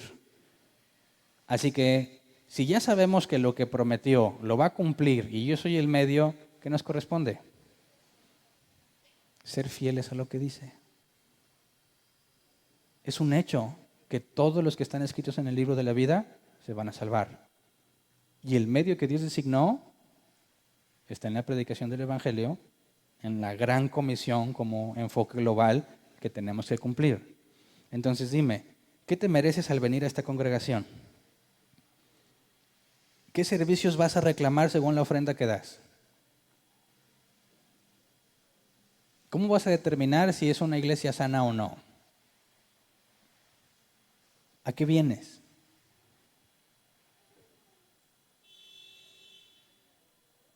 ¿Cuándo vamos a acabar? Muchos de ustedes vinieron aquí en ceros, sin saber nada de la Biblia porque eran nuevecitos, ¿verdad? De agencia. Otros ya eran modelo muy antiguo, ¿verdad? Bien peloteados los carros ya. Amolados, abollados, oxidados. Vienes aquí y tienes que ser capacitado. Vienes porque alguien te trajo o Dios te hizo venir. Pero alguien te tuvo que haber hablado. Igual por medio de la lona. Ok, vienes, empiezas a aprender, empiezas a ser capacitado. ¿Y luego? ¿Ya? ¿Así es tu vida? No. ¿Qué sigue? Ser enviado, volver a empezar. Lo que se hizo por ti aquí, lo vas a tener que hacer por alguien más, en este o en otro lugar. Venimos a la iglesia y ofrendamos para que esto funcione, no porque merecemos algo, sino porque tenemos la responsabilidad de cumplir la gran comisión. Si pues yo voy ahí y ofrendo, pero yo no predico ni nada, ¿qué tiene? Tú tienes tus propios dones y tienes que ponerte a usarlos para el beneficio de los demás. Y con lo que ofrendas se sostiene todo lo que hacemos aquí. Y se cumple la gran comisión en conjunto, porque no todos estamos haciendo lo mismo, ni fuimos llamados a hacer lo mismo. Cuando hablas de la gran comisión, tienes que analizarlo en el contexto de la iglesia. ¿Qué estamos haciendo como iglesia? ¿Cada uno está haciendo lo que le corresponde? Hay mucha necesidad en muchos lados. Te aseguro, muchos de aquí ya están capacitados. Tienen mucho que dar. Y hay que dar el paso que sigue. ¿Cuál es? Ir. Si como iglesia no hay nadie de nosotros yendo, no estamos cumpliendo la gran comisión.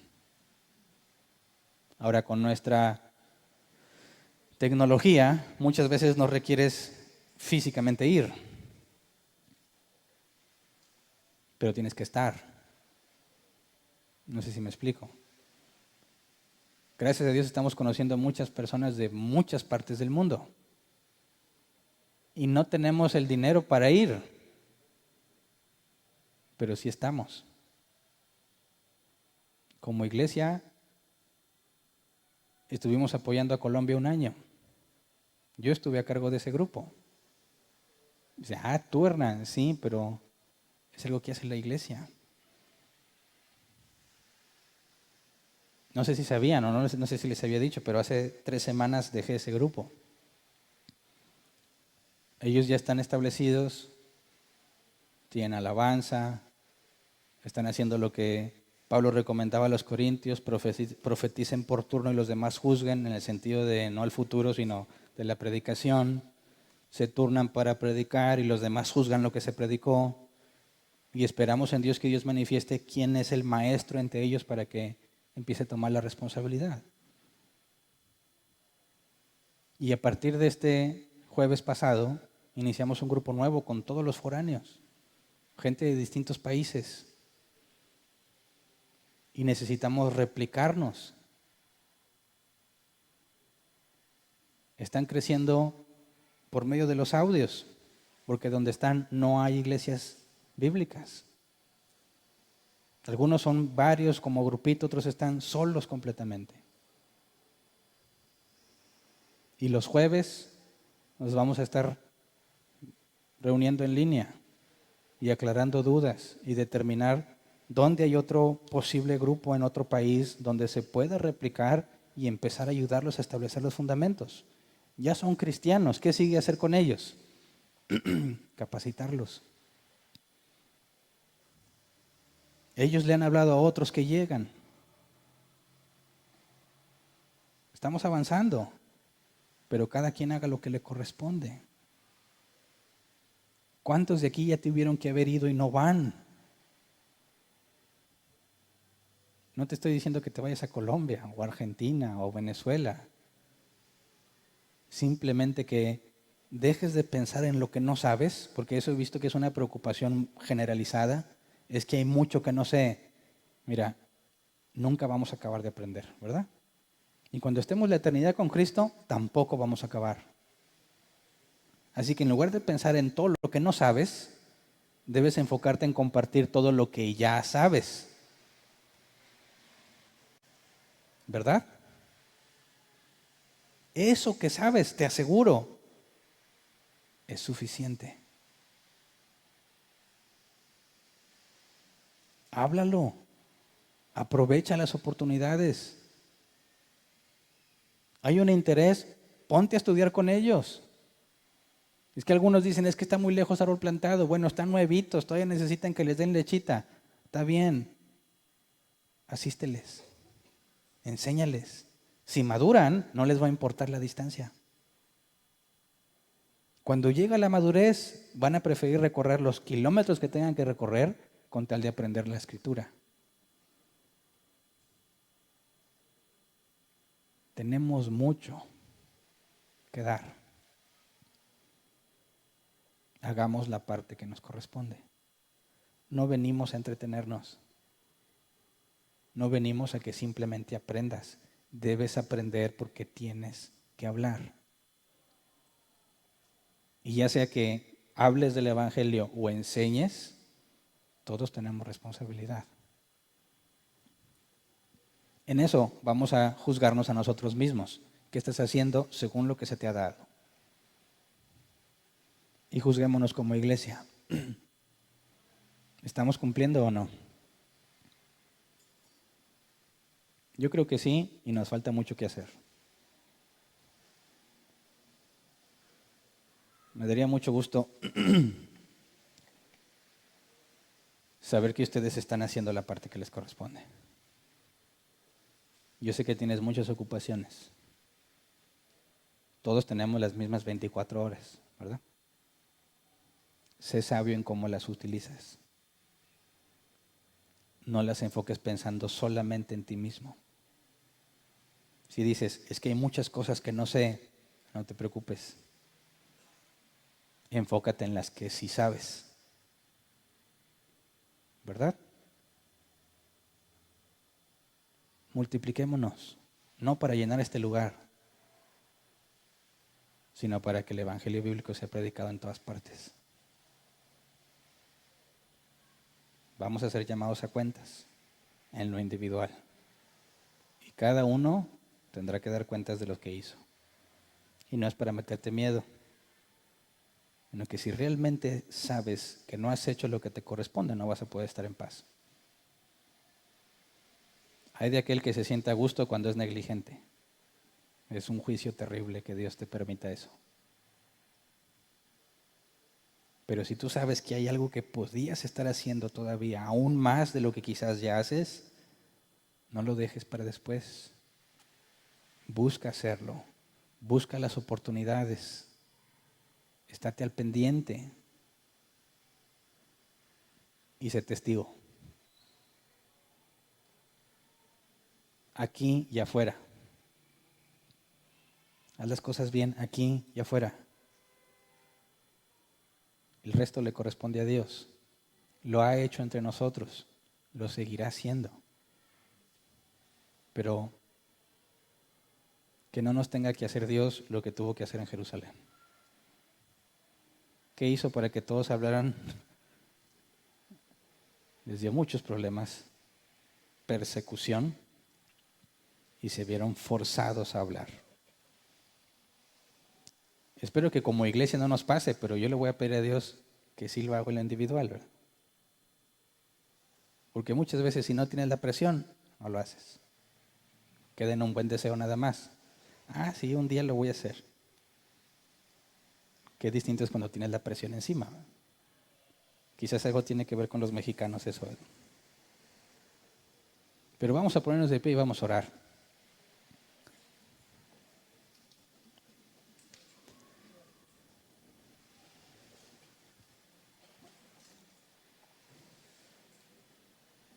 Dios nos está permitiendo ver cosas que no nos imaginábamos hace mucho.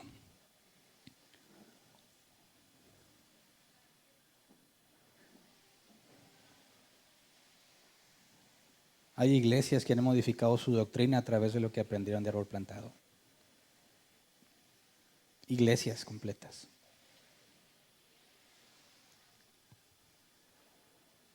Todos somos parte de eso. Ha habido pastores que cuando les hablan de la doctrina y les enseñan las predicaciones, Dios en su misericordia los transforma y corrigen su doctrina.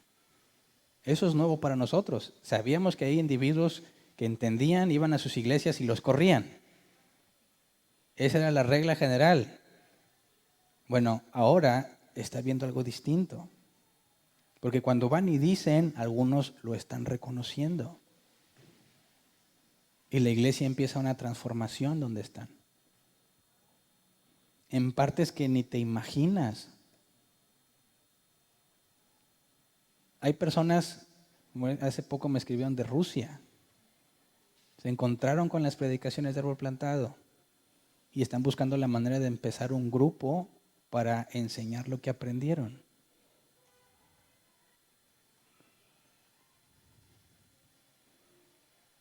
Y acaban de aprenderlo. Tienen poquito tiempo. ¿Cuánto tiempo tienes aquí tú? ¿Sabes cuál es la diferencia? Que ellos no tienen dónde congregarse. Que ellos no tienen a dónde ir. Están inmersos en la necesidad. Y cuando obtuvieron algo, están buscando la forma de compartirlo con los demás. Pero me preocupa mucho que tú te hayas acostumbrado a estar aquí. Que lo ves como algo normal y natural. Y que por eso no tienes urgencia ni necesidad de nada.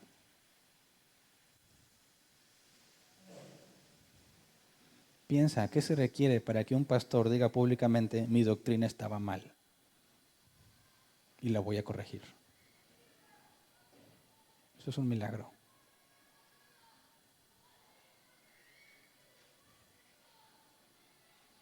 Quisiera ver, según la voluntad de Dios, que en nuestra ciudad, en nuestro país, no dijeran, vi un video, dijeran, alguien me habló. No que dijeran, vimos un video de árbol plantado, sino alguien de árbol plantado me habló, me enseñó, me instruyó. Y luego hable de lo que Dios hizo con ellos a partir de eso. Sí, todos somos parte de los videos. Todo lo que se hace aquí lo sostenemos entre todos. Pero imagínate que cada uno de los que saben lo dijera. No cometamos el error de acostumbrarnos a la misericordia que Dios nos ha dado. Si en países tan lejos, personas que tienen poco conocimiento, Dios los ha persuadido de empezar a compartir con los demás. Yo no llego más que a una conclusión lógica. También aquí hay personas persuadidas que refrenan lo que Dios les ha dicho que hagan.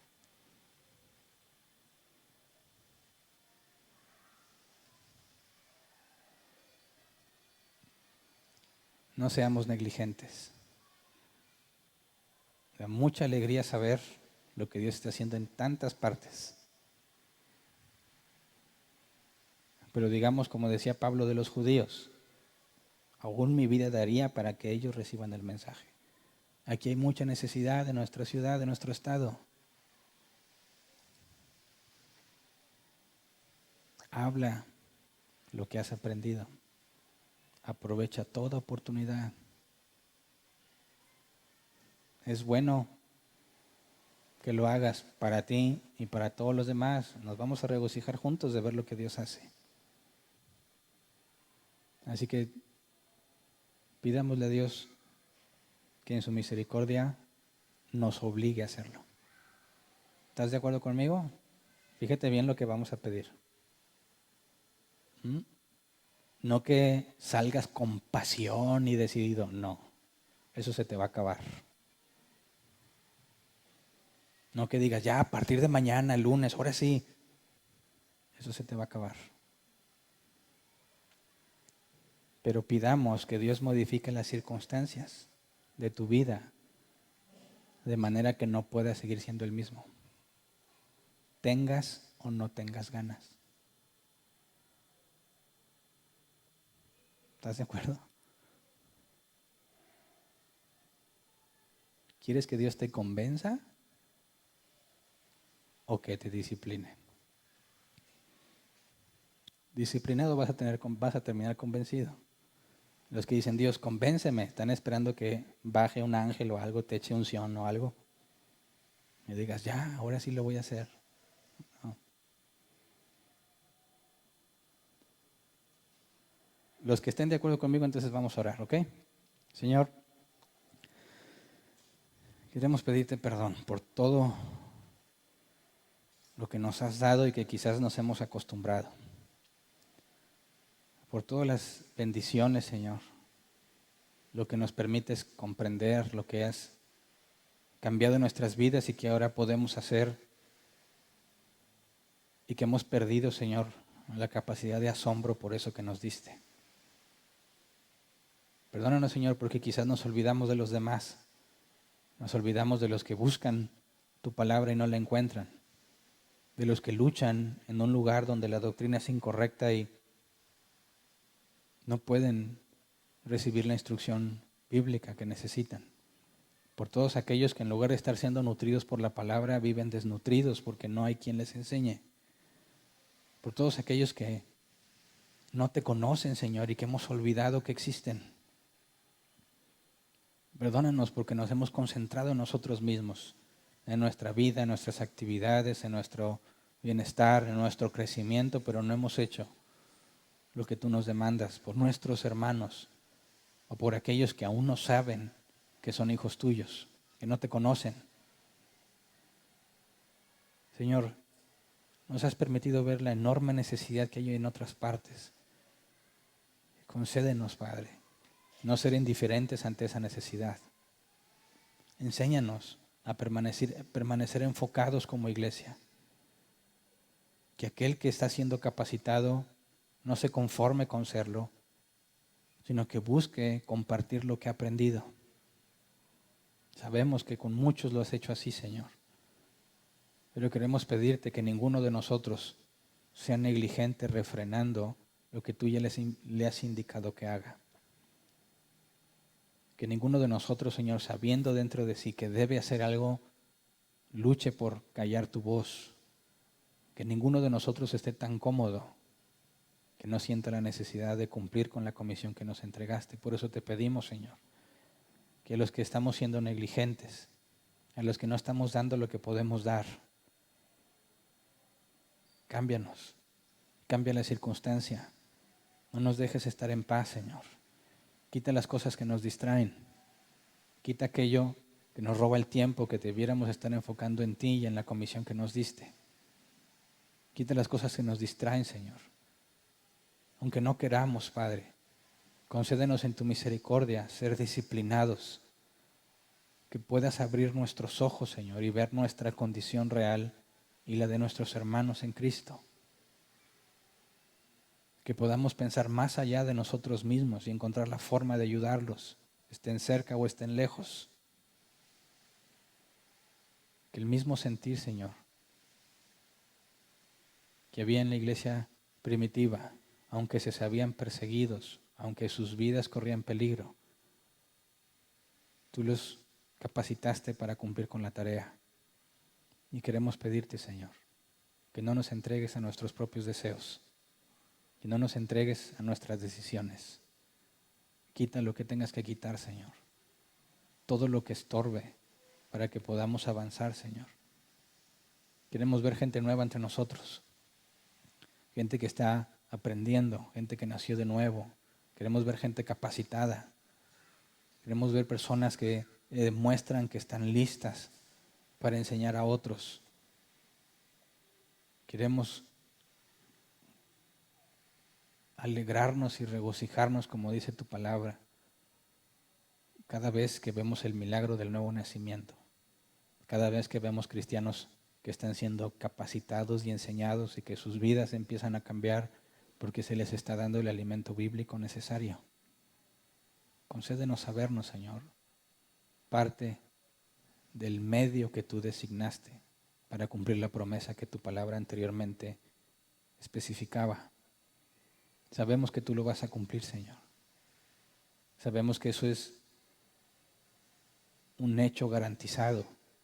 Lo que te pedimos es el privilegio de ser usados por ti para llevarlo a cabo.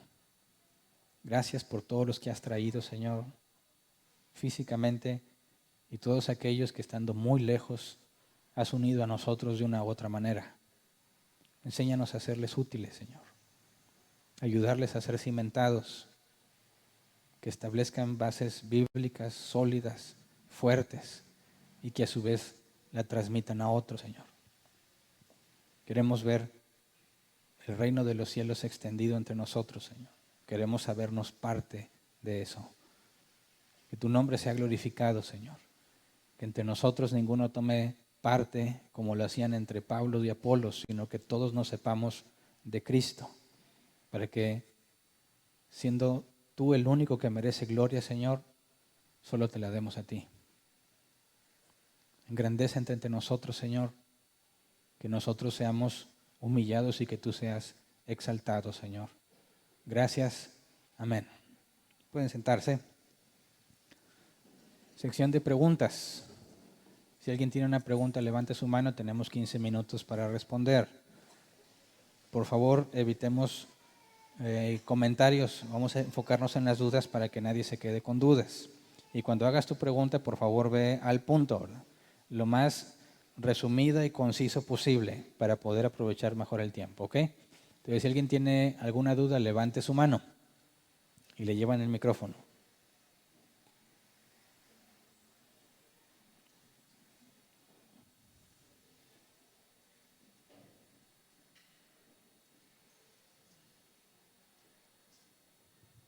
Sí, buen día. Buen día. Pastor, el motivo o la razón de mi pregunta no es una actitud de negación o rechazo hacia lo que Dios nos esté mandando que hagamos, aclaro.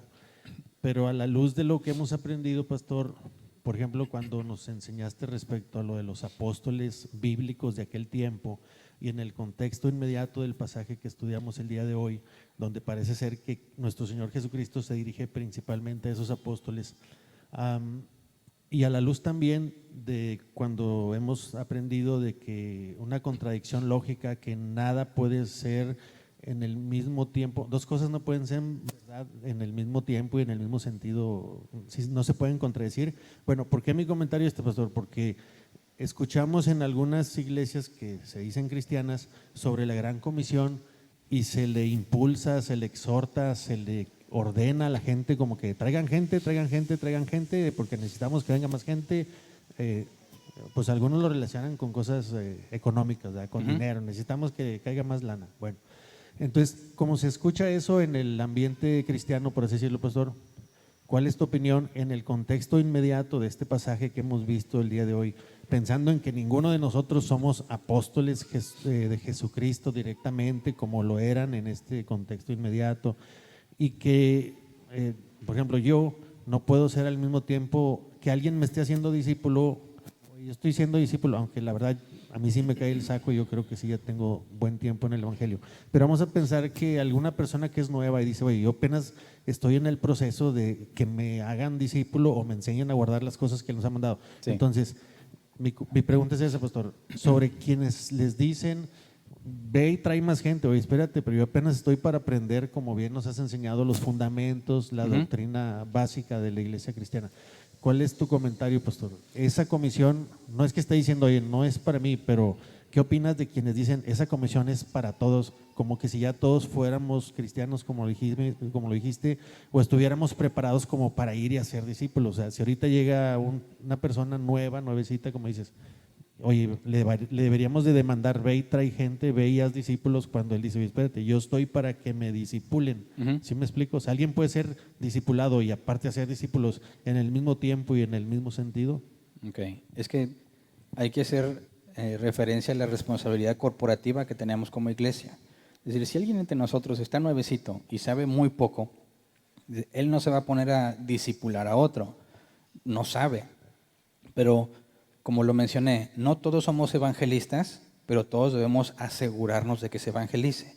Entonces, viendo la responsabilidad como un cuerpo en Cristo, en la iglesia aquí local, si yo voy e invito a alguien que quizás está igual de nuevo que yo, pero lo acerco a la iglesia porque le invité, le hablé de Cristo hasta donde yo sé, y él empieza a ser capacitado, yo estoy cumpliendo también. Porque aunque no lo estoy haciendo directamente, estoy buscando que se cumpla el que sea discipulado. Entonces tenemos que verlo en ese alcance corporativo. Cuando tú dices, es que yo puedo estar capacitando o puedo estar discipulando, no necesariamente implica que te vas a otra parte. Aquí puedes hacerte cargo de algún área, de estar ayudando en el servicio o de abrir un grupo en tu casa. Y quizás no lo sabes todo, pero también los puedes integrar a la iglesia para que los demás que quizás tengan ya mayor capacidad puedan hacerlo. De manera que lo veas como un cumplimiento que entre todos tenemos que llevar a cabo. Sería imposible que una persona haga todo o que cada uno en lo individual busque cumplir con todo. No se puede porque cada uno debe hacer aquello a lo que fue llamado y capacitado para hacer. ¿Me Entonces explico? entiendo, pastor, que de alguna u otra manera todos, e incluso el que es recién convertido, recién llegado, tiene participación como llamas, por así decirlo, corporativa, si vale esa palabra, dentro de esta comisión, ¿verdad? Sí, es que todos estamos participando en ser aquí discipulados. ¿Por qué? Porque todos mantenemos este lugar funcionando. Todos hacemos la parte que nos corresponde. Algunos vienen y preparan el audio o lo sugieres. Todo lo que se requiere para que esto funcione se está distribuyendo cada uno según lo que se ha sentido llamado a hacer. Entonces, cuando decimos, estamos cumpliendo con el ser enseñados, sí, aunque no estés tú al frente enseñando, pero todos estamos haciendo la parte que nos corresponde para que eso se lleve a cabo. ¿Me explico? Gracias. ¿Ahí hay otra pregunta? Sí, avanzamos con unas preguntas en línea. ¿También? Sí, bueno, ok. Dice la pregunta, ¿es bíblico predicar en las calles o en las plazas así como hacen los pentecostales? Bueno, independientemente de lo que los pentecostales hagan, vemos que esa era una de las actividad principal del apóstol Pablo, ¿verdad? Vemos que los que lo acompañaban también se dedicaban a eso, buscaban grupos cerca de los ríos o llegaban a las sinagogas o en el mercado, donde fuera, ¿verdad? El punto es que no todos tenemos ese llamado, es decir, no todos estamos llamados a ponernos en la calle a predicar el evangelio. Muchos, sin tener esa carga específica que quizás parece más de un evangelista, vamos a predicar el evangelio de manera personal o cuando se presente la oportunidad.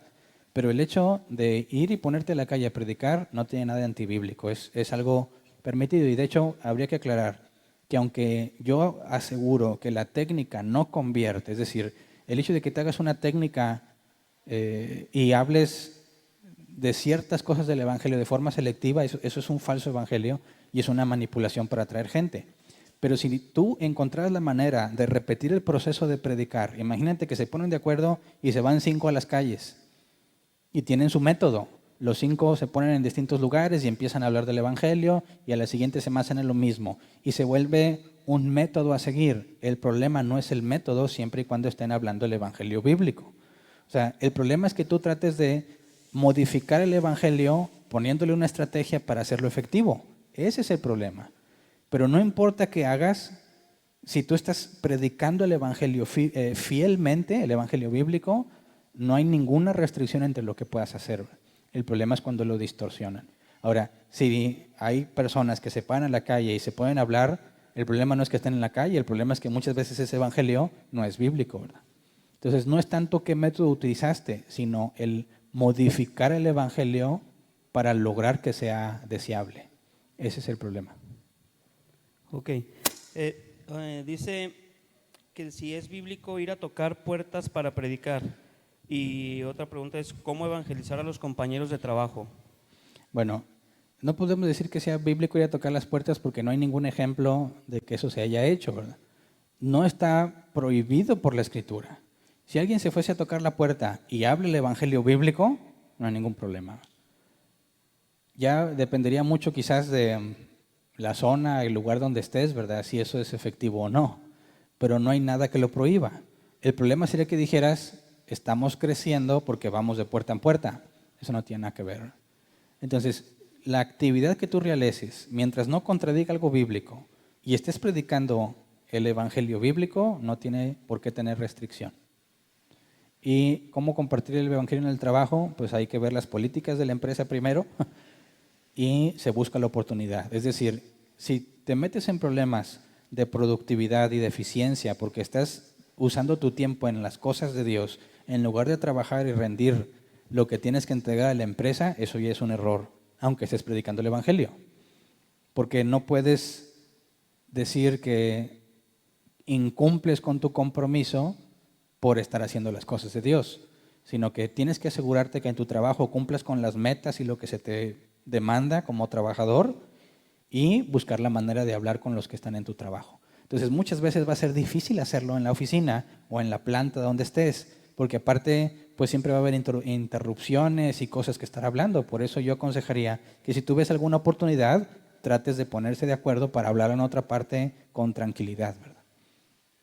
Pero respetando siempre las políticas de la empresa. ¿Ahí había una pregunta?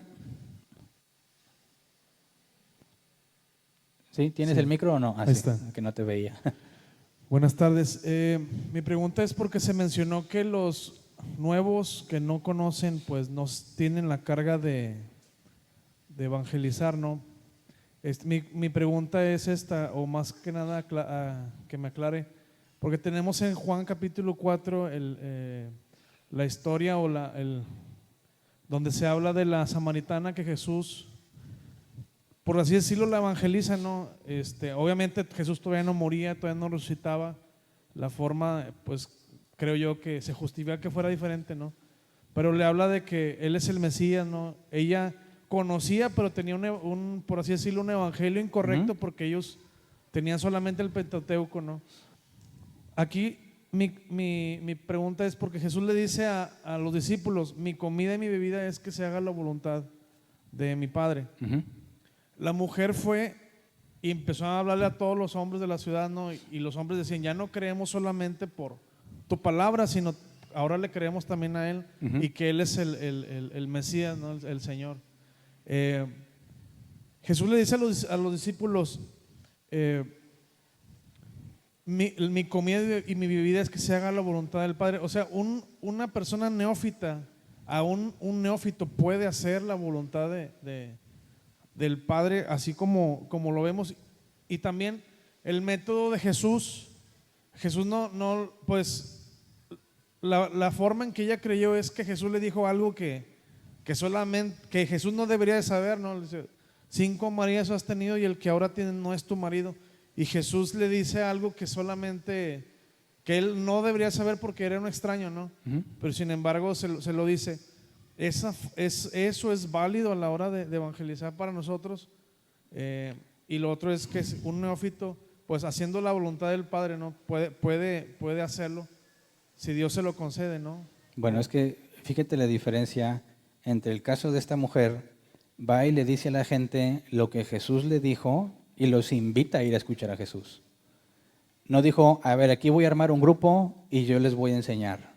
O sea, ella no está tratando de hacerse cargo de discipularlos. Ella los está invitando a que analicen a Jesús porque ella presenció algo o aprendió algo. Eso todos lo pueden hacer, ¿verdad? El que está nuevo no va a decir, bueno, ahora yo les voy a dar unas clases. No se puede. Pero puede decir, ven a donde yo estoy oyendo.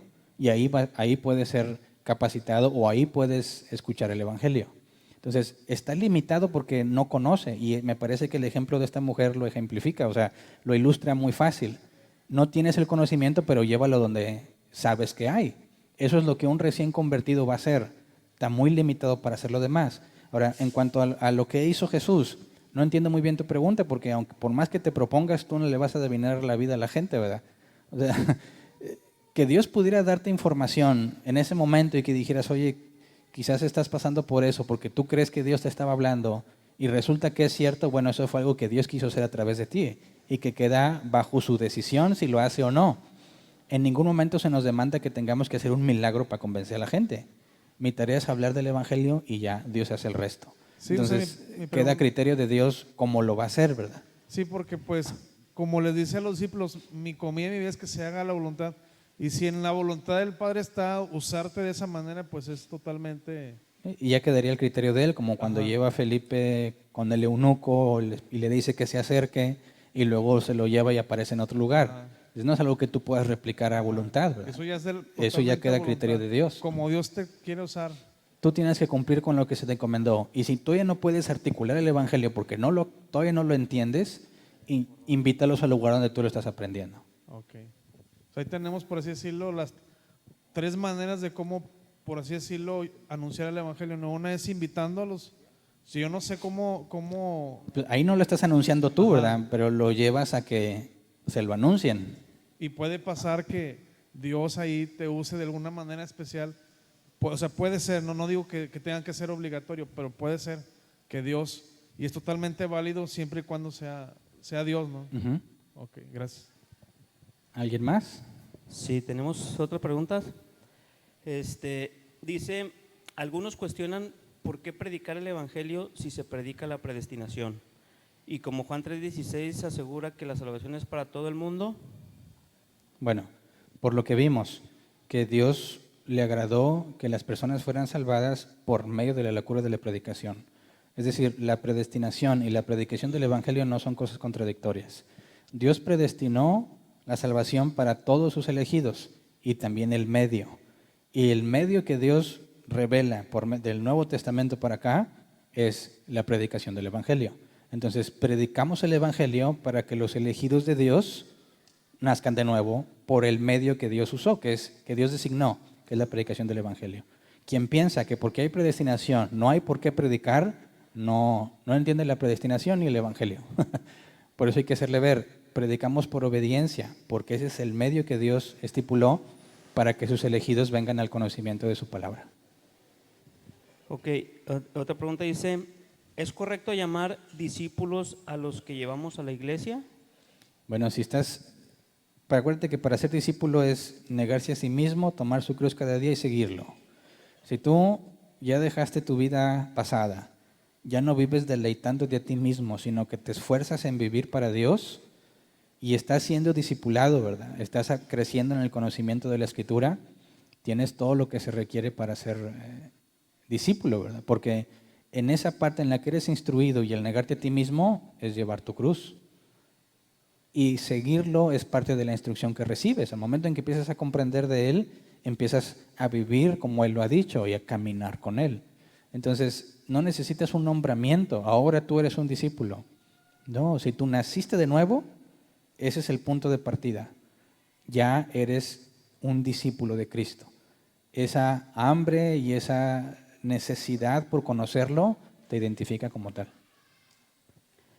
Ok, dice, en tu círculo familiar, si en tu círculo familiar no te quieren escuchar, ¿los tienes que dejar o tienes que insistir? Jesús le dijo a sus discípulos que cuando fueran a una aldea y no los recibieran, se sacudirían el polvo en señal de juicio. Es decir, no estamos llamados a convencer a nadie. Y la idea de que si les insistes y insistes mucho, se van a convencer es antibíblico. Si Dios ya designó quién se va a salvar, no es tu insistencia en la predicación del Evangelio, sino el momento en que Dios lo decida. Entonces, si tú compartes el Evangelio y te rechazan, no hay ningún problema. No tienes por qué tratar de forzarlos al cristianismo. Podrás decir a lo mucho, Dios no eligió este día para salvarlo. Tampoco puedes decir, este es un hijo del diablo condenado a destrucción. No, porque quizás en una semana se cumple el tiempo designado para él y Dios lo trae al conocimiento de él, ¿verdad? Entonces, nosotros hacemos la parte que nos corresponde al decirlo. No lo quisieron, no hay ningún problema. Habrá más oportunidades, ¿verdad? Pero no tienes por qué ser kamikaze y estar tirándole con todo para convertirlos porque no es tarea tuya. Ok, ya la última de los en línea dice, ¿cómo debo evangelizar sin saber dónde invitarlos porque no conozco una iglesia bíblica? Bueno, en ese caso, nosotros como árbol plantado vivimos esa circunstancia, ¿verdad? Dios te permite entender algo de la Escritura, algo que tú sabes que estabas haciendo mal. Y tú puedes ir a invitar a alguien y decirle, oye, mira lo que encontré, pero no tienes a dónde llevarlo. Lo que hicimos fue, pues vamos a reunirnos en la casa a orar. Ahí podemos empezar a analizar la Escritura. y lo invitas a que juntos busquen la verdad en la Escritura, sabiendo que es el Espíritu Santo el que nos guía la verdad. Entonces, si no tienes una iglesia bíblica donde asistir, invítalos a esforzarse junto contigo para crecer en el conocimiento bíblico. Ya Dios dirá si les muestra más adelante una iglesia bíblica o Dios empiece una congregación donde están ellos. Ok, gracias. Buenas tardes, Ana. Oye, Buenas tardes. nada más si me puedes aclarar en la parte de la Biblia cuando dice que la mies es mucha y los obreros son pocos. Entendemos que nosotros venimos a ser los obreros, ¿verdad? Ujú. Y la mies viene siendo las personas o el mundo en general a quien se les va a predicar la palabra. Ujú. Pero, y en la parte de la gran comisión, entendiendo que el evangelio que nosotros compartimos de forma correcta y es la que trae convencimiento de pecado a las personas, eso es lo que los atrae, ¿verdad? Obviamente a los pies de Dios. Ujú. Pero ¿qué sucede cuando una persona es atraída a Dios por medio de, no sé, un milagro o alguna situación en la que ellos experimentaron y que lo creen directamente que provino de Dios y no directamente de alguna otra predicación? Esto lo valida como, no como de la gran comisión, sino por medio de la misericordia de Dios es que llegaron a Él, y entonces ellos van a tener entendimiento de pecado, o se quedaría nada más como ok. una misericordia de parte de Dios. Bueno, lo que vemos en el Nuevo Testamento, por ejemplo, el caso de Cornelio, que Dios le muestra que tiene que traer a Pedro. ¿Por qué tenía que traer a Pedro? Para que le hablara el Evangelio. Es decir, que Dios, como dice la Escritura, que Él es quien los trae a Cristo. Ese arrastre es lo que le llamamos el llamamiento eficaz, ¿verdad? Que Dios te habla y empiezas a buscarlo, y quizás fue una situación difícil, quizás fue un milagro, quizás fue un momento de felicidad que te lleva a buscar de Dios, lo estás buscando hasta que lo encuentres, pero el punto que marca el nuevo nacimiento tiene que ser la predicación del Evangelio. Eso es lo que Dios ha designado. Entonces puedes ver que puedes encontrar ejemplos donde la persona manifiesta un interés, pero no conoce el Evangelio. Puedes saber que Dios lo está trayendo, pero se le tiene que predicar el Evangelio, precisamente por la instrucción que Dios hace y para asegurarte que no venga con malentendidos. Porque dice, oye, yo vengo buscando a Dios, pero quiero que me sane. Entonces no estás buscando a Dios, sino la sanidad. Y cuando le hables del Evangelio bíblico, ese va a ser un filtro. Porque si no le interesa a Dios o no se ve a sí mismo como pecador, no le va a ser atractivo y se va a ir. Pero si a pesar de que no es atractivo el mensaje, Dios le dio convicción de pecado cuando hablabas con Él, lo va a aceptar y ahí filtras. No. Gracias. Muy bien. ¿Es todo? Acá hay otra pregunta y acá hay otra. No, allá que me digan la señal del cuánto tiempo nos queda o hasta dónde. Estas son las últimas. Hola, Bueno. hola a todos. Pastor, tomando en cuenta la última pregunta, por ejemplo, si van a un hospital, entonces ahí se les predica, pero ellos tienen necesidad de sanidad. O sea, yo no sé aquí de esta iglesia, ¿se les lleva café, se les lleva pan o no van a un hospital? O si van, ¿qué se les enseña? Porque se supone que creemos que cuando una persona está escuchando un mensaje es porque tiene necesidad, está llorando, o hay una persona en una cama, no sé. Entonces, ahí ¿cómo le hacen? Bueno, es que tu punto de partida no es el bíblico. No le anuncias el Evangelio a alguien que tiene necesidad porque tiene necesidad. Es decir, velo desde esta perspectiva. Todos vamos a ser juzgados por Cristo. Y si te juzgan según tus obras, vas a ser la condenación eterna. Pero si te humillaste a Cristo y Él te hizo nacer de nuevo, vas a la eternidad con Él. Y le dices, esta persona está enferma y no conoce de Dios. ¿Qué es lo que necesita principalmente? ¿La sanidad o el Evangelio? El Evangelio. Entonces, tú le predicas al pecador porque necesita salvación, indistintamente de si está feliz, triste, está enfermo o sano, si está pobre o enriquecido. Eso es totalmente indistinto. Es un pecador al cual hay que hablarle de quién es Jesús, por si Dios le ha concedido salvación. Entonces, tú no te acercas a la gente porque la ves necesitada, te acercas a la gente porque sabes que es pecadora y necesita escuchar el Evangelio.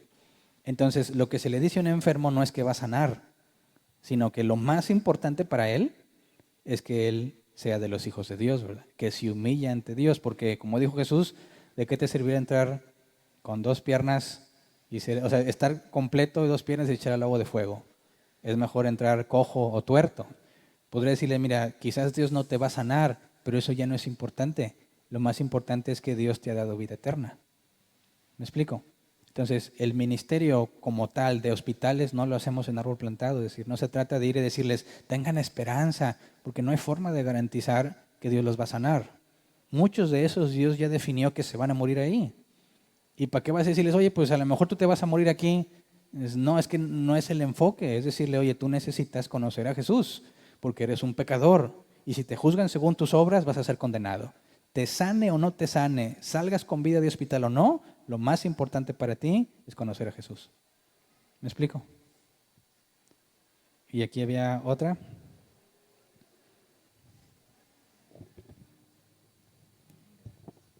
Buenas tardes. Parece que ya me dio la respuesta de la pregunta. Bueno. Mire, ¿cómo le dices a una persona moralmente buena y las compañeras que conoces y todo, Jesucristo murió por ti? Y te dice, pues por mí qué, o sea, ni lo apedreé, yo ni estuve en su tiempo, yo no está como los apóstoles predicaban eso, ¿verdad? Porque era muy vivido y era su tío, todos lo conocieron, ¿verdad? Fue muy sonado. Pero ahora las personas dicen, no, yo no le hago daño a nadie, yo no me ofendo, yo respeto, no me meto, mira, pago mis impuestos, hago lo correcto, se acabó. Entonces, ¿por qué Jesús murió por mí si yo no hice nada? O sea, ¿cómo le haces entender esa parte? Te falta la parte fundamental. Y yo me acuerdo que luché mucho tiempo con esa duda, hasta que leí una historia que no sé quién es el autor, pero esa historia me lo aclaró. Dice, imagínate que tú estás en un avión y tienes acceso a la información de cabina y sabes que están a punto de estrellarse. Y sabes que hay solamente 3 paracaídas. Tú agarras uno para ti, tienes que repartir 2 y el avión tiene más de 50 pasajeros. Nadie sabe que el avión se va a estrellar. Si tú te acercas con una persona que está ahí sentada y le dice, oye, ten este paracaídas, de nada, y te vas a sentar, ¿qué crees que va a pensar de ti? O sea, ¿por qué me das esto? No lo necesito. Pero ¿qué tal si el otro llega y le dices, oye, el avión se va a caer? Nada más hay 3 paracaídas. El mío, el que le di al otro y este.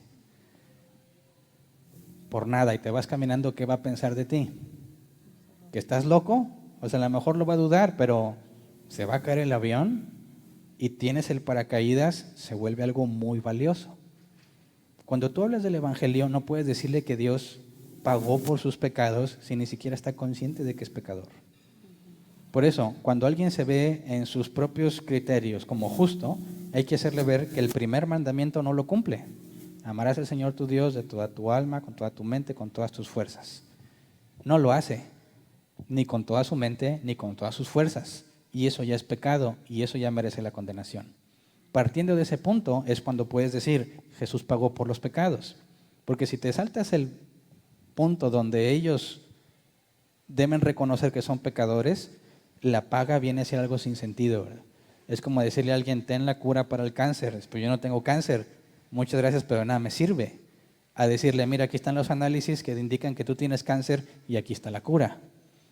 En ese momento sí va a estar totalmente agradecido contigo, hasta que le demostraste que tiene cáncer. Esa es la diferencia. Por eso, hablar del evangelio completo tiene que ver con la obra de Cristo y explicar por qué murió. No nada más decir, Él ya pagó. Pues gracias, pero yo no necesito nada de Él, ¿verdad? Se vuelve un mensaje sin sentido. Exacto. Sí. Ok, gracias. Muy bien. Terminamos. ¿Hay avisos?